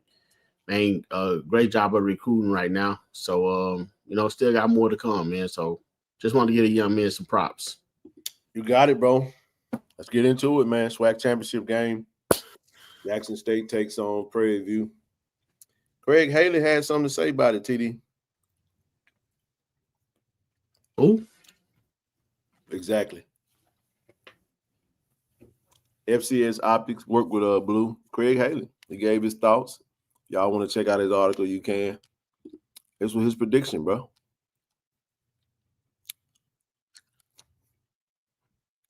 He see what he see. Let's get into it, man. Jackson State, Prairie View, SWAC championship.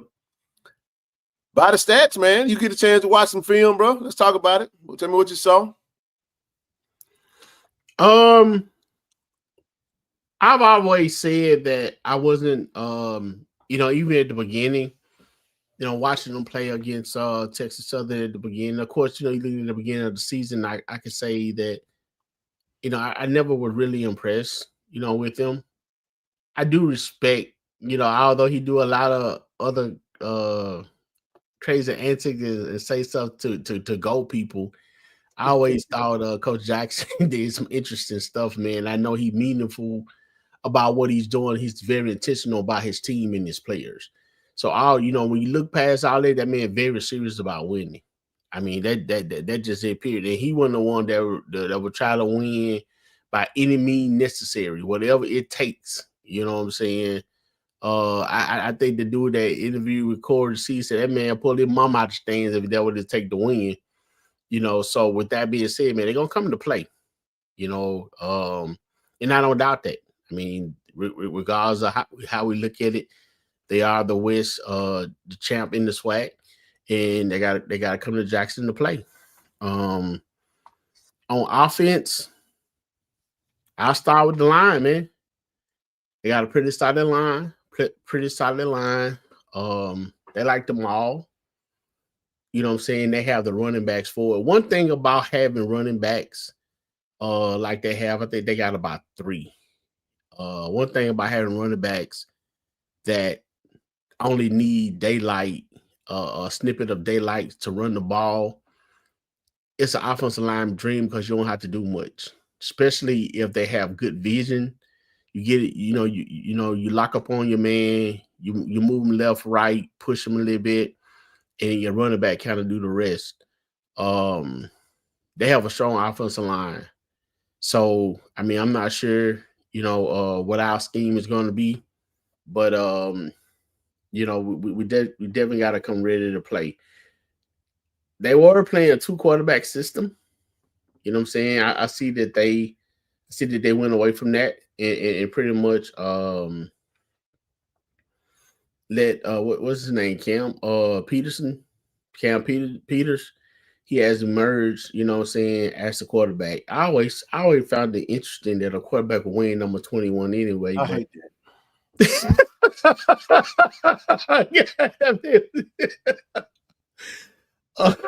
Man, I hate that so much, man. I'm sorry, bro. If I had a football team, I ain't never let no quarterback win no damn 21.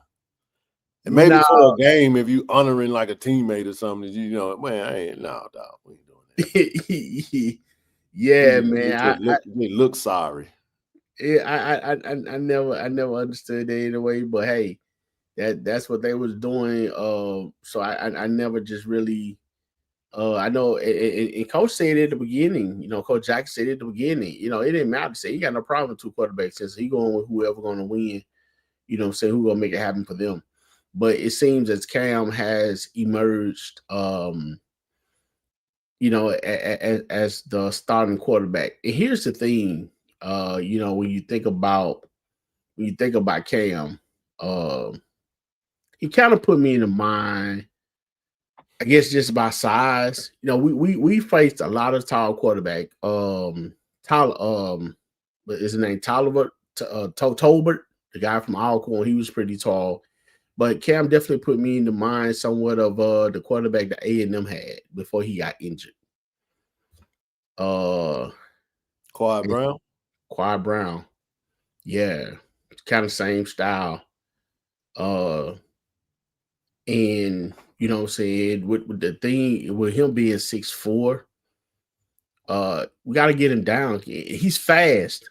Normally when you run across a lot of tall quarterbacks, they're normally not that fast. That young man got a quick first step, Ken. Mm-hmm. He got a quick first step. And when he look with the thing about it, he don't really look to pass when he start to run, but he can. When he look to run, When he pulled out and run, he looking to go. They have a lot of different formations that, you know, that trick you out. The one that really caught my attention is when they put, you know what I'm saying, they put a trip to the left, a trip to the right, and then pull him backside and have him running the ball, or they hand out. There's so many things they do with their formation. But as they even put 4 on the right side before. They even put rope, they even put 4, okay. But as they went on, I see their team develop, you know what I'm saying? And just speaking from the offensive side, and of course, you know, they got some receivers, they're going to get the ball. You know, Rockwell, less than 100 yards, 50 yards, maybe away from being a 1,000-yard receiver. Yeah. We got to get some pressure on him. We got to get pressure on the quarterback, and we got to get outside containment. If we can get outside containment and pressure on the quarterback, I think our back end, you know, will hold up. Maybe even if you play 2 safety high or 1 safety, you know what I'm saying, to kind of watch Rockwell. And they got they got some good receivers. They're going to get the ball. And then they got a huge tight end. Yep. You know what I'm saying? You know, again, going back to Alabama A&M, Abner type tight end. And but one thing I did notice about Cam, he like trying to jump over people. Young man, he like going airborne. But you know what I'm saying? That's his thing. But all in all, they have a decent offense. I think definitely can be stopped, but they do a lot of formatting, and I think they're going to change a lot of stuff definitely when they come to playoffs, because they know the film is being watched and they know how Jackson State is to adjust on defense. So I'm pretty sure they're going to put some. What about the elements? Huh? What about the elements? The elements? The rain, the field, grass.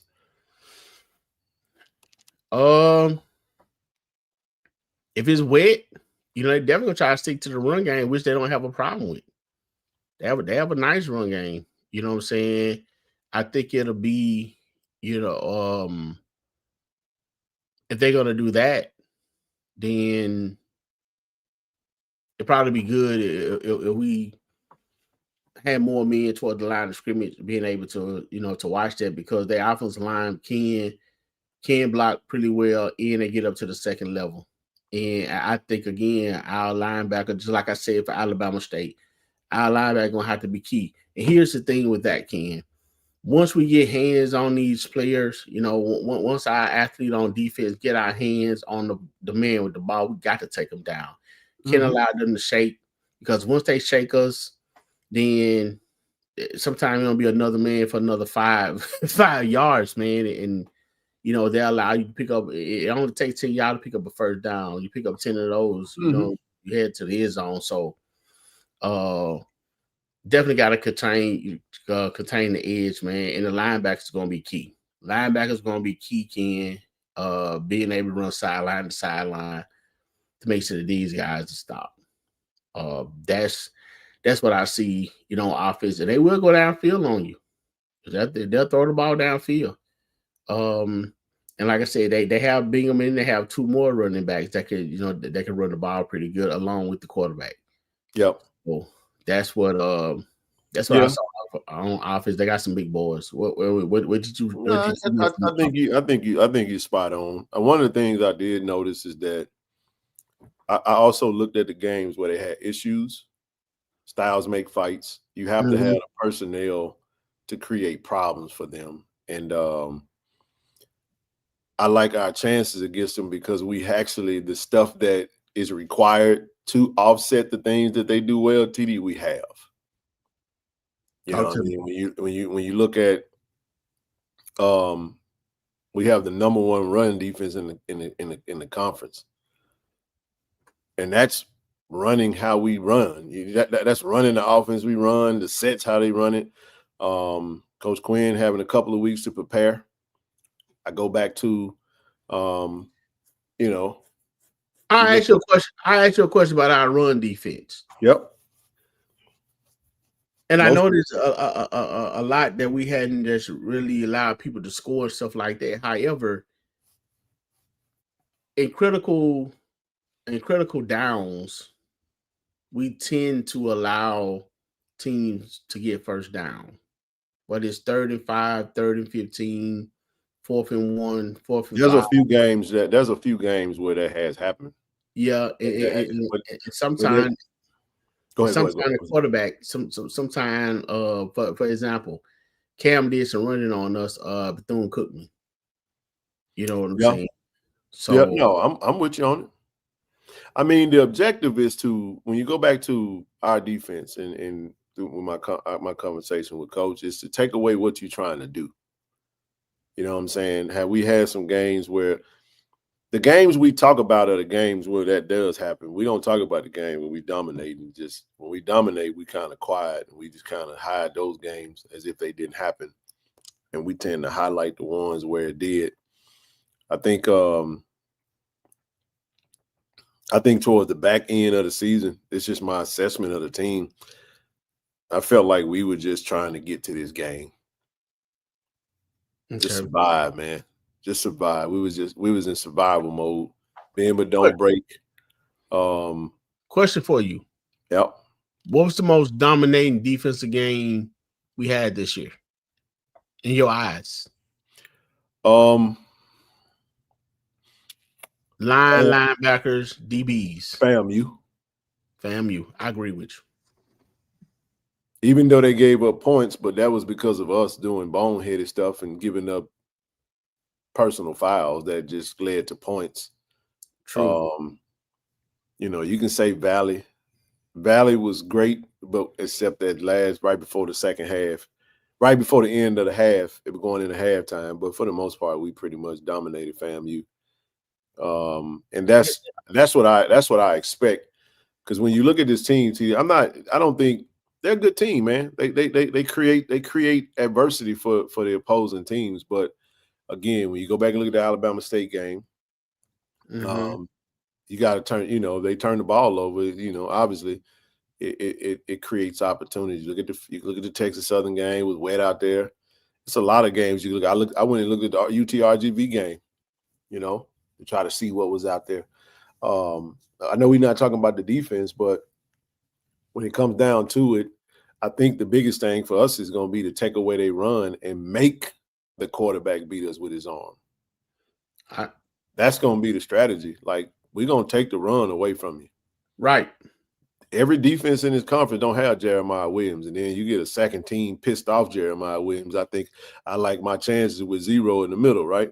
You get the defensive player of the year on the edge, along with a pissed off John Brown, right? You know what I'm saying? I like our chances. We have the personnel to go up again. And then, like Jacobian said in that interview, TD, we are battle tested, man. We have had everything thrown at us this year. I'm talking about everything. So, and then now we're not picked like people are picking us to lose the game. So it's like we got bulletin board, we got everything that you need to go out there. I love Jackson State when we're doubted. When we're doubted, what we struggle with, TD, is doing the obvious when everybody felt like we should do it. That seems to be the struggle. That was a struggle this year. You know what I'm saying? At times, right? But hey man. Yep. You know what John Brown put me in the mind of, man?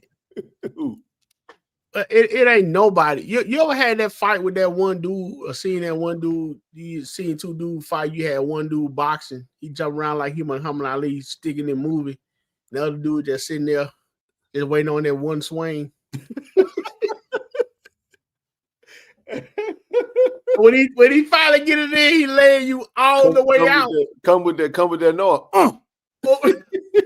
That's what John Brown put me in the mind of. He's just like, hey man, but for real though, like, I do not know what's the approach that coach gonna take. Right. But I like giving our DC a couple weeks to prepare. And they're gonna do the same. They coming in saying they the best defense in the conference. They saying stats don't lie, they got the best defense, they gonna blah blah blah blah blah. Right. But at the same time, I just, again, TD, you have to have the right personnel. When I looked at the teams and they were just running roughshod over these dudes, them teams was just sorry, bro. Yeah. I mean, just doing boneheaded stuff. You know what I'm saying? You could say, well, y'all done boneheaded. That could be the case. But again, the way Valley played against them wasn't the same way Valley played against us. it's just different, bro. And I'm saying when you have the luxury of just being a team that nobody really puts a lot of energy into trying to beat, like who outside of Texas Southern is trying to really beat Prairie View when they play them? Like, we're gonna get up for this game, we're gonna beat them. They had center skits that they was putting out in, when they was getting ready to play the game. So that's because a rivalry game. But there is no team that every team that you play, they come out with. I told you, it's like a Lakers tax. Everybody want to beat the Lakers. Don't care who it is. It just, so I tell you what, Ken, if they come with that three down line, they gonna come with their 3 down line. They drop 8. That's all they play. I know that's all they play. We should run them with our trench play with our offensive line, being able to block those guys, leaving an offensive line or two available to go up to the second level with our running game. You know what I'm saying? We're gonna see. I know one thing. Alcorn run that 3-5, but they ain't running much against us. Well, like you said, man, the boundary is going to be important this game. To stop the tight end, to stop the screen passes, to stop the quarterback draws, and you know what I'm saying. Like, one of the things Peters does is if something is not developing, he will take off. He carried out the play fake pretty good too. Yep. Pretty good with that play fake. And you said so. You hit the nail on the head. He's a big kid. He got a lot of speed. He run like a jailbreak. Yeah. He run like he got that run. You know how in the neighborhood you knock on the door and everybody take out running. Right. He got that. No. He got it. I ain't taking nothing from them. Bingham is a more of your scat back type, TT, Travis Terrell type, you know what I'm saying? Get it quick. Not the exact same style back, but he got a lot of speed with power.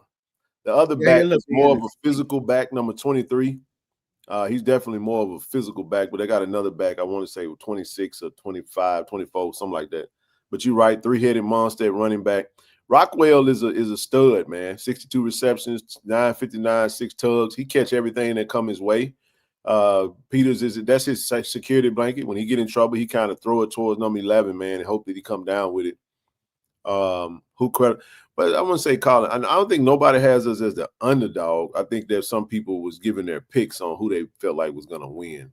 That's right. You said a quarterback spy. I agree with that, Levine, and we'll have that. And then I know Coach Quinn he loved to take away the boundary because he feel like we can stop the run with our front 5 or whatnot. And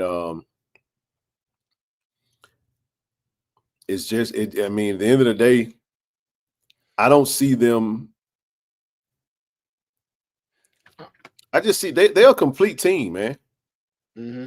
They are a complete team. They are. And they got into a good groove toward the end of the season because they played some really, really bad teams and they really had some really good showings at the end. So and then here we are, we're scratching and clawing trying to get to the SWAC championship game with our true freshman who's coming in killing it, and we just trying to survive. Everybody giving us their best shot, and then you got everybody that don't want to see us get to the SWAC championship, and so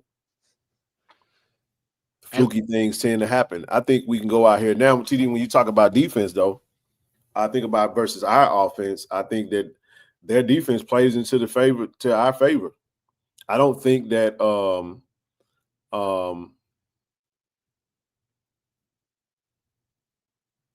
man, what you talking about? Stop it. You must don't know where you at, man.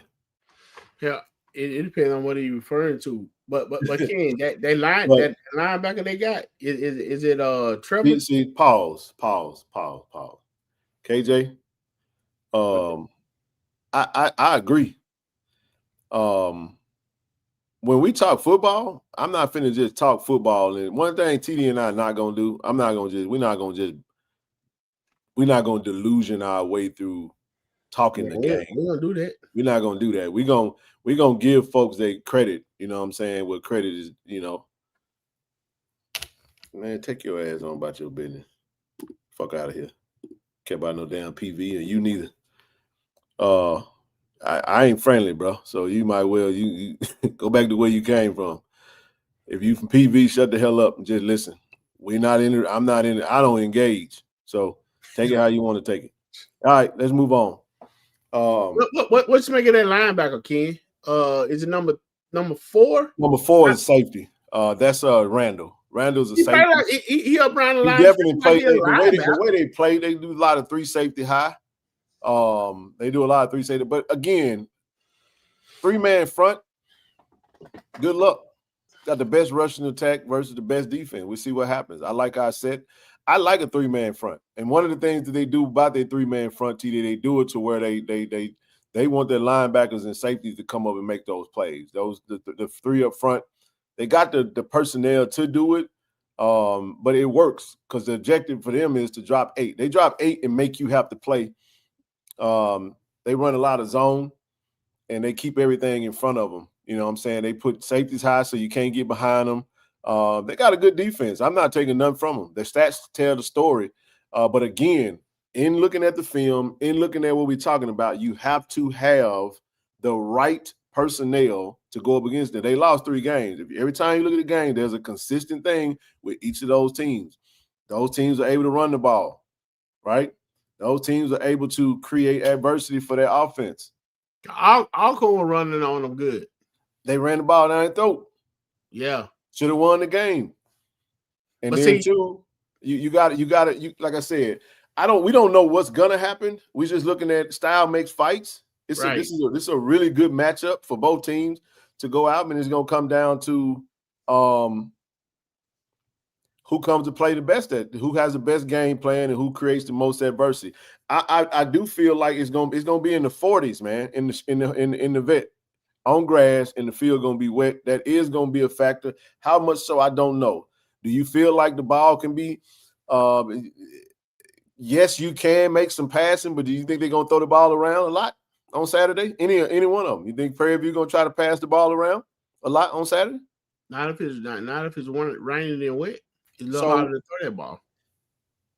But I tell you what you saying when you describing their defense, what you're saying, eventually they're going to have to come up out that zone and do something to stop the run, which will make a good game. State is going to force them to have to put more than what they put in the box.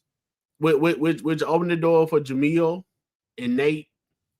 You know what I'm saying? Just like they got a defense that creates. So if you don't have a rushing it now, one thing I will say about this defense, when you want this is what I'm saying. They run a defense that's designed to their backers and safeties assess what's happening once you snap the ball, and they are extremely quick to the ball. Yes, they are quick to the ball. And if you know football, you know that I ain't just talking outside of my neck. I'm trying to give the perspective at the same time while giving them credit where credit is due and speak their strengths, but at the same time saying what we have to do in order to offset that. Right? Sound like some misdirection to me. That's my point. So when you go into it now, what that looks like, again, every time I watch them, I said, thank goodness we have the personnel to create some problems for them. Because if you don't have the personnel, they're going to take away what you're trying to do, and they're going to keep everything in front of you, and they just going to pile on you like ants on a dead cricket. You don't be the number one pass defense by accident. It's intentional. So I'm going to give that staff and those players and that coaches I'm going to give them all their credit. I'm gonna give them what credit is due. But again, you ain't faced Jackson State yet. You just haven't. And here's the thing that here's the luxury that Jackson State has, TD. When you're playing, they got a lot of fast guys too. You run that 3-man front, we got a big physical ass line, bro, that'll maul you and lay on you. Then you got backs that's coming, and we ain't gonna get tired. We're gonna go put somebody in there fresh, just like they tried to do. That first back in there is more of your lightning type back. The other guy that comes in is more of your power, right? From what I've seen them do. So what is gonna force them to do, TD, and I'm not saying that they can't, it's gonna force them. You're not gonna be able to play 6 in the. You talking about McDowell? You think they can stop Jackson State running the ball with 6 in the box? You talking about McDowell, right? They run the other running back. You talking? There you go, number 23. Yeah, McDowell. You know, That's him. he was there last year with Coach McDowell. So let me ask you this: think they can stop Jackson State rushing attack with 6 in the box? With 6 in the box. A lot of plays I watched them see that they was in like a 3-3-3 with their cornerbacks, press man on the outside. Who has a better secondary? Hampton the PV does. A 3-2-1. What do you say? What is the question? It ain't even close. PV secondary is way better than Hampton's. Oh yeah. Because this is what I'm saying. Jackson State is a man. We don't mind getting 5 yards of rush, bro. 3. No, I don't want no 3. I need 4, at least 4, 5 of them. So what I'm saying is you're gonna have to bring more in, and then what to your point, TD, if you do that, that does create some lanes, because if you don't have the rushing attack to get them out of what they want to take away from you, you're not going to be able to create no lanes, no one-on-ones. I like our chances with our wide receivers versus their DBs. It's going to be a really good matchup, and then vice versa. So I think this is going to be a chess match, man. It's going to be a test. So I got a question for you though. Come on with it. So they offense, they like to hurry up. They like to go fast. They do go fast. And the thing with our defense, well, I think Alcorn was trying to beat us. They know we like to substitute. They know we like to shift our defensive line, move players around, before the plays get started. So they like to go fast. So they're going to be looking into maybe going fast, keep us from substituting so much. I don't mind us not sub. Listen, if you give us our starters and they got to stay on the field until you make a sub, I'm good with that. Right. I think Jack State sub on defense probably more than anybody anyway, because of the amount of depth that we have. So it's not a bad thing if Jack State keeps the starters on the field longer than they have to. Prairie View will eventually make a sub, and when they do, you make your sub then. Right. But I think that's also factored into the game plan. You get what I'm saying? We got good strength and conditions. We ain't worried about it. We and on the offense, man, they do a lot of stuff, man. If people are not home, it can cause some problem. They like to do the pop pass. They also like to pull their guard. They like to, they like to trap block. And I think both teams are going to have some y'all ain't never seen this type plays. Oh, yeah. This is designed just for you. It's going to be some of that. That's what 2 weeks for prepare is all about. You follow what I'm saying? Like, both teams are going to prepare. They watched all Jack State film. They saw some of the things that we struggle with. They're going to try to create some adversity for us. But I'm just telling you, it's some things that we'll speak to on Saturday that we're not even really discussing. We just talking different styles. Listen, man, I ain't taking nothing away from this team. You know what I'm saying? And let me say this to Tiger Nation, people I do not get annoyed by them talking smack. I do not get annoyed by them. Now, coming in chat a little different. I don't engage no more. I talk to the Tigers. I'm not interested. If you ain't grandfathered in from another school and you done had conversation and we done built rapport, I don't care what you got to say, because y'all made me like this. All right. With that being said, though, TD, I'm of the mindset that there are going to be some factors in this game that will favor Jackson State. Number one, we at home. Okay. That's the first thing. Okay. I fully expect our crowd to be impactful in this game. I think it's going to be a hostile environment. People want to say that we can't create no hostile environment. I hear it. What I'm trying to say is that Jackson State kind of needed this, bro. We needed the noise. We needed folks to call us on some of our stuff so we can, because one of the things we do a good job of, TD, is responding. Mm-hmm. You get what I'm saying? Mm-hmm. We respond, bro. So reacting. Yes, sir. We are a very reactive fan base. So I expect that to be the case. Again, I'm telling you, it's going to be cold. When you are playing in a cold environment, wet and it's cold, man, them hits add up, bro. We got a big physical defensive line and offensive line. And we run a style of football. We don't mind doing the ugly stuff, man. We 65-35. We're going to ground and pound. We're going to force you to come up out of that 3-man front. You're not going to beat us with a 3-man front. There ain't a team out there that beat us with a 3-man front. You're just not going to do it. That don't factor into a team that just want to hope the coaches went back and watched the Ferris tape out. I say they ran the 3-man front then too. Oh, I understand that. And I get it. I'm just saying, like, what I am saying is this. I'm not saying that a 3-man front isn't effective. What I am saying is what I did see was they rely on that second level to close in the gaps. They rely a lot on their second and third level to stop what you're trying to do. That Kennedy Parker guy is accurate. The young man will hit you and he make tackles. They will get physical. A lot of the players that play for PV, I like a lot of them. I like the way they play. I like the aggression that they play with, the speed. They got a really good team. So again, whether PV, well, they won't win this Saturday, but at the same time, they coming. Well, you know the thing with that though, Ken. I mean, I'm not gonna say that they're coming, but you know they got a lot of graduates. They got a lot of seniors on their team. They do have a lot of seniors and graduates. They have a lot of experience. So that's why. On their team. I'm glad you said that. That's why I don't compare. Like we are in the recruiting season right now. So when you look at our needs are different than their needs.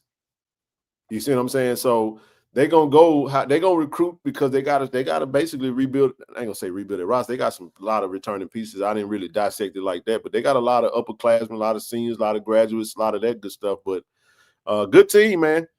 I watched about 9 of their games, bro, and I came away. I did have some questions because I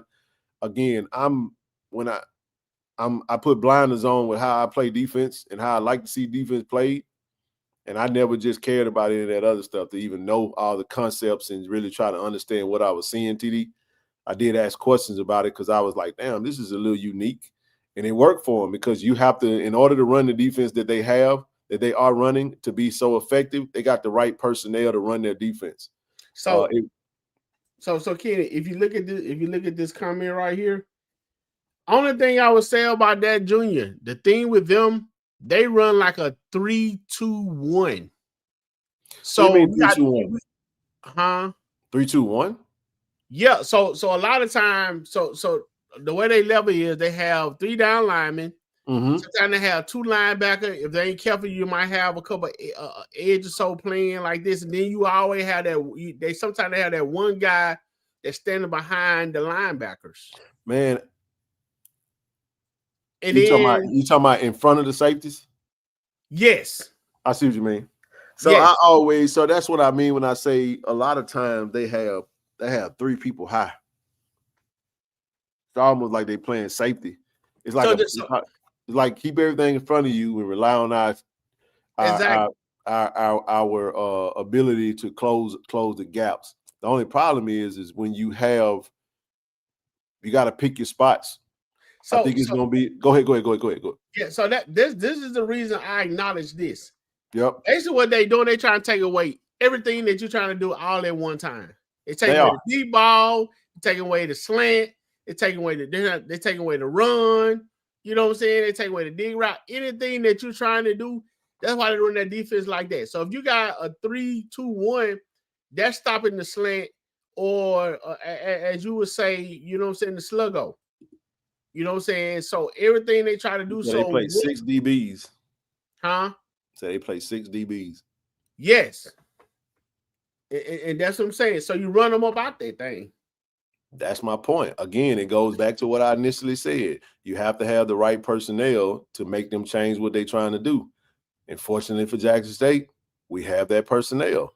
So Jackson State just stays true to its identity and see who can make who adjust more. So what the game plan is Jackson State's game plan is to make Prairie View adjust their game to fit what we're trying to do.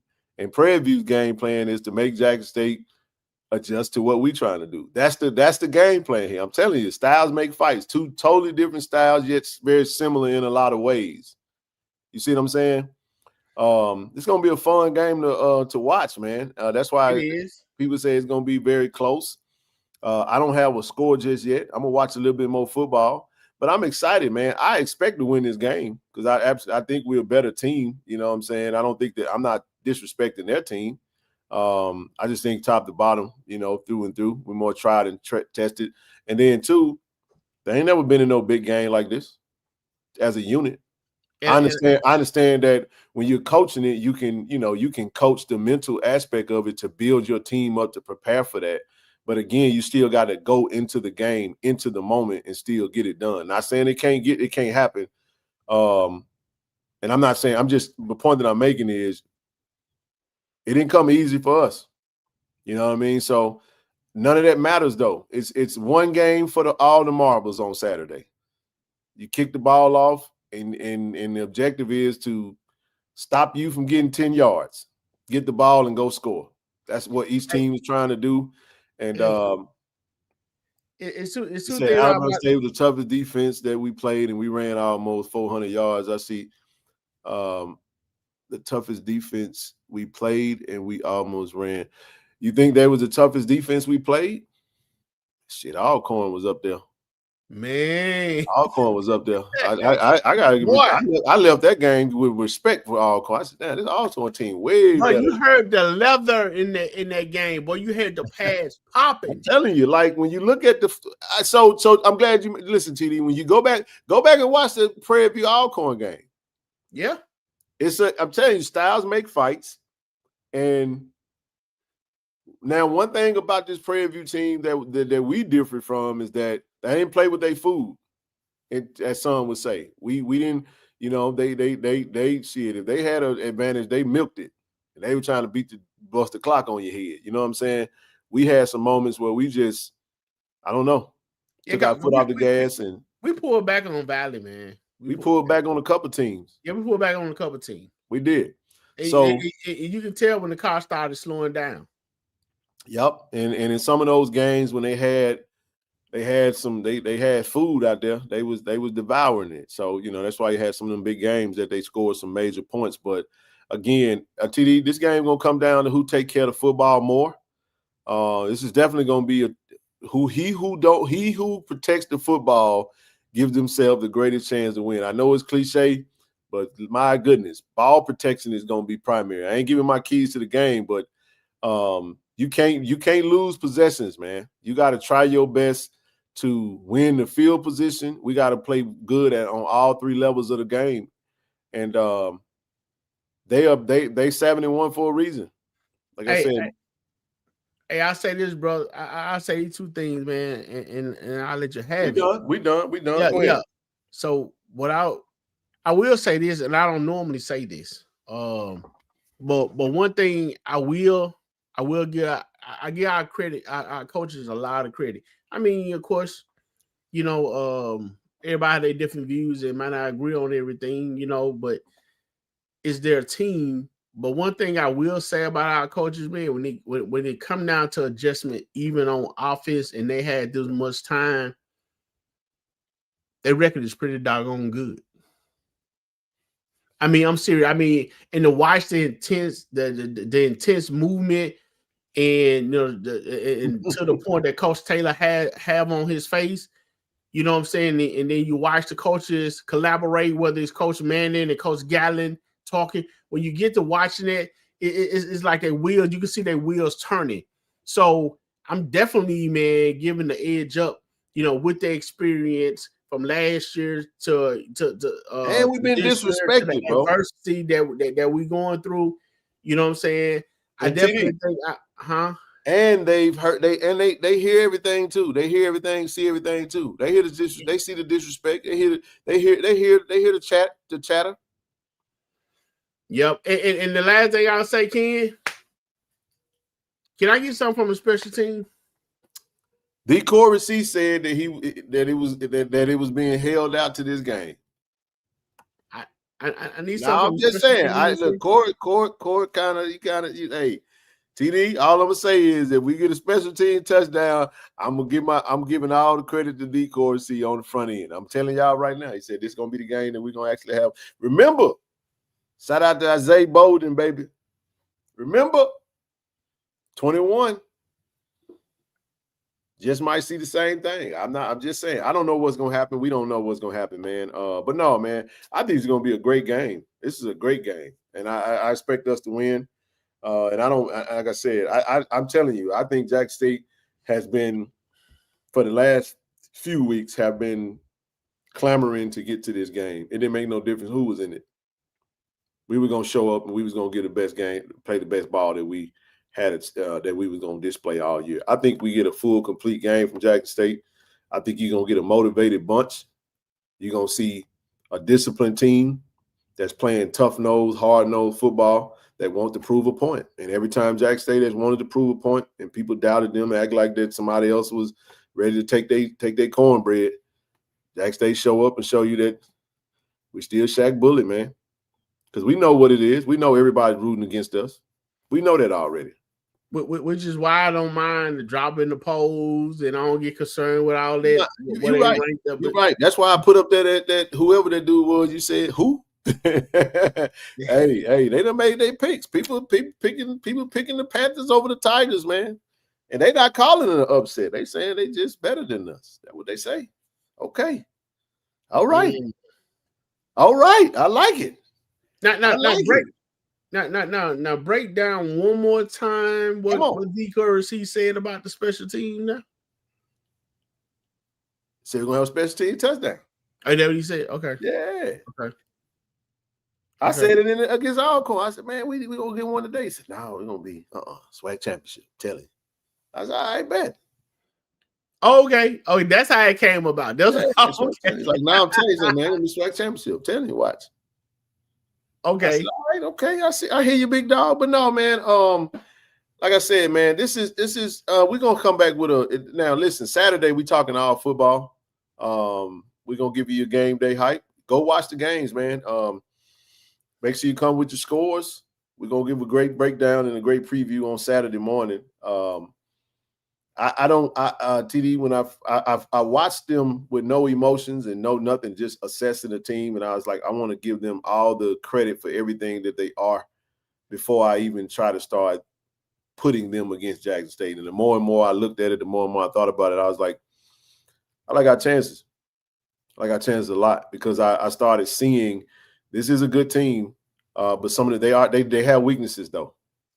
They do have weaknesses just like we do. Right. Now it's up to them to figure out what our weaknesses are and how to exploit them, and if they can. But it's also for us to do the same. So, like I said, we have the personnel to create some problems for them, just like they have some personnel to create some problems for us. And it's just going to come down to which game plan gets executed the best and which team take care of the football. But respect to them. I give much respect to them for who they are and what and they're earning the right to be in this game. But you coming to Jackson, man, the hell with all that. We ain't losing at home. I help them with some of that the weaknesses they need for Jackson State, and that's us not physically showing up. Well, we're gonna physically show up. And we're gonna physically show up. So we ain't got no weakness for you. No, I'm just saying. So here's all I'm saying, bro. The game plan is set. And this is gonna be chess. It's definitely a chess match. This is gonna be chess until we make it checkers.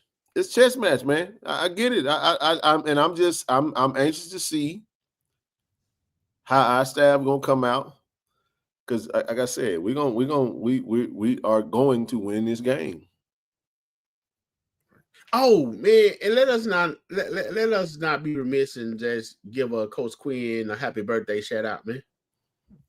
Man, well said, brother. Happy birthday, Coach Quinn. I shouted him out on Twitter.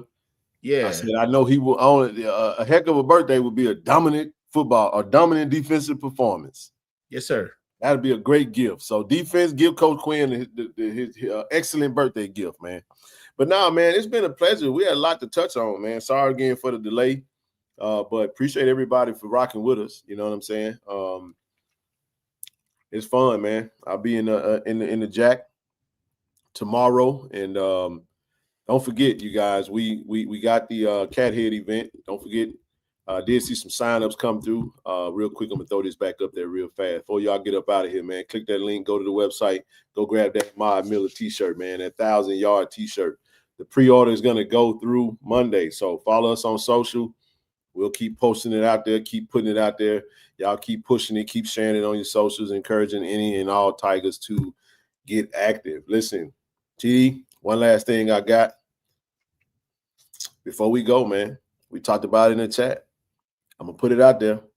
Tiger Nation, we got a hell of an initiative starting in January, bro. We got an NIL goal, man. We got a fundraising goal that we're gonna put out. We're gonna roll out starting January. We're gonna roll out $1 million fundraising initiative, bro. A cool meal? Cool meal, bro. We're going for the gusto. 300K was over. Look, it was great. But the goal starting in January, Operation 1 million. Please send me some money as we in Dire Straits. I mean that, man. So listen, man, I'm telling y'all right now, we finna show the nation how we get down, man. We only had 5. Listen, we hit 500 signups this year, man. We gonna go big in 2026, man. Operation 1 mil for the fundraising goal, man. I'm putting it out there in the atmosphere. Had some supporters saying this is what we've been waiting on. Let's go big. Shout out to all the folks that's been supporting, been rocking with us, but now it's time to get for real on the elevation, man. So y'all click the links, get signed up. But we got some, to those corporate partners out there, we coming for you as well, man. We coming for you as well. Appreciate everybody. Because CD, when I get frustrated, man, I get active, baby. You doubt us, man, I go harder. So that's the only thing I know. That's the only way you can shut somebody up, man. And even then, you can't shut them up all the way. They'll just move the goalpost and start talking about something else. So you got to always keep a good goal in front of you, man. So that's the goal. Appreciate everybody, man. Tigers for the win, man. We're finna repeat. Get this dub, man, on Saturday. I feel really good about it, bro. I really do. Think it's gonna be a great game. And Prairie View is a formidable foe. But we're gonna protect this house. We're Under Armour school, man. But you got anything before we get up out of this thing, brother? Nah, man. Again, thank God for being alive, being able to be on the screen with y'all tonight, man. With you tonight. Shout out to Tiger Nation. We always appreciate, you guys coming, participating. It's needed. It don't go unnoticed. You know what I'm saying? Irrespective. So again, thank everybody for listening. Thank everybody for tuning in. We appreciate y'all. Hope you guys have a good night. Appreciate y'all, man. We'll see y'all back on Saturday morning. Saturday morning, man. I love. Go Tigers. Peace out. Hello, I'm Kevin Dent, Jackson State University, safety, Canton, Ohio. Today I'm being inducted to the Black College Hall of Fame.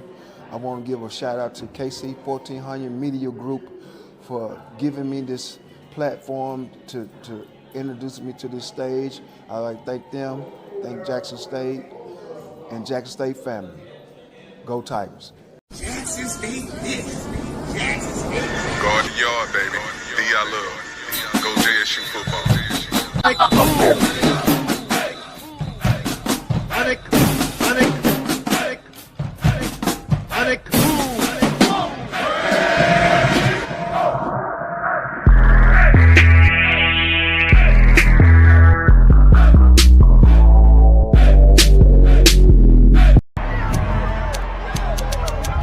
On the field, we bring the energy. Ready to go!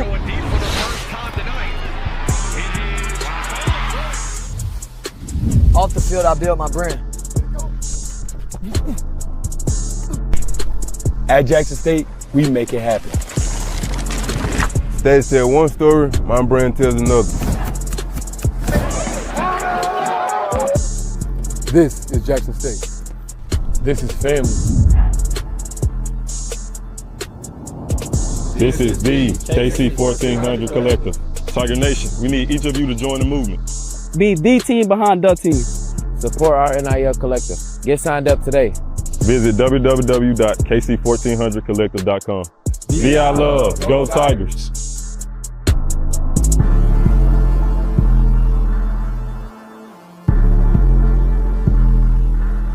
ShotRx is bringing healthcare to you. With our mobile health team, we can come to your school, church, or business to take care of you.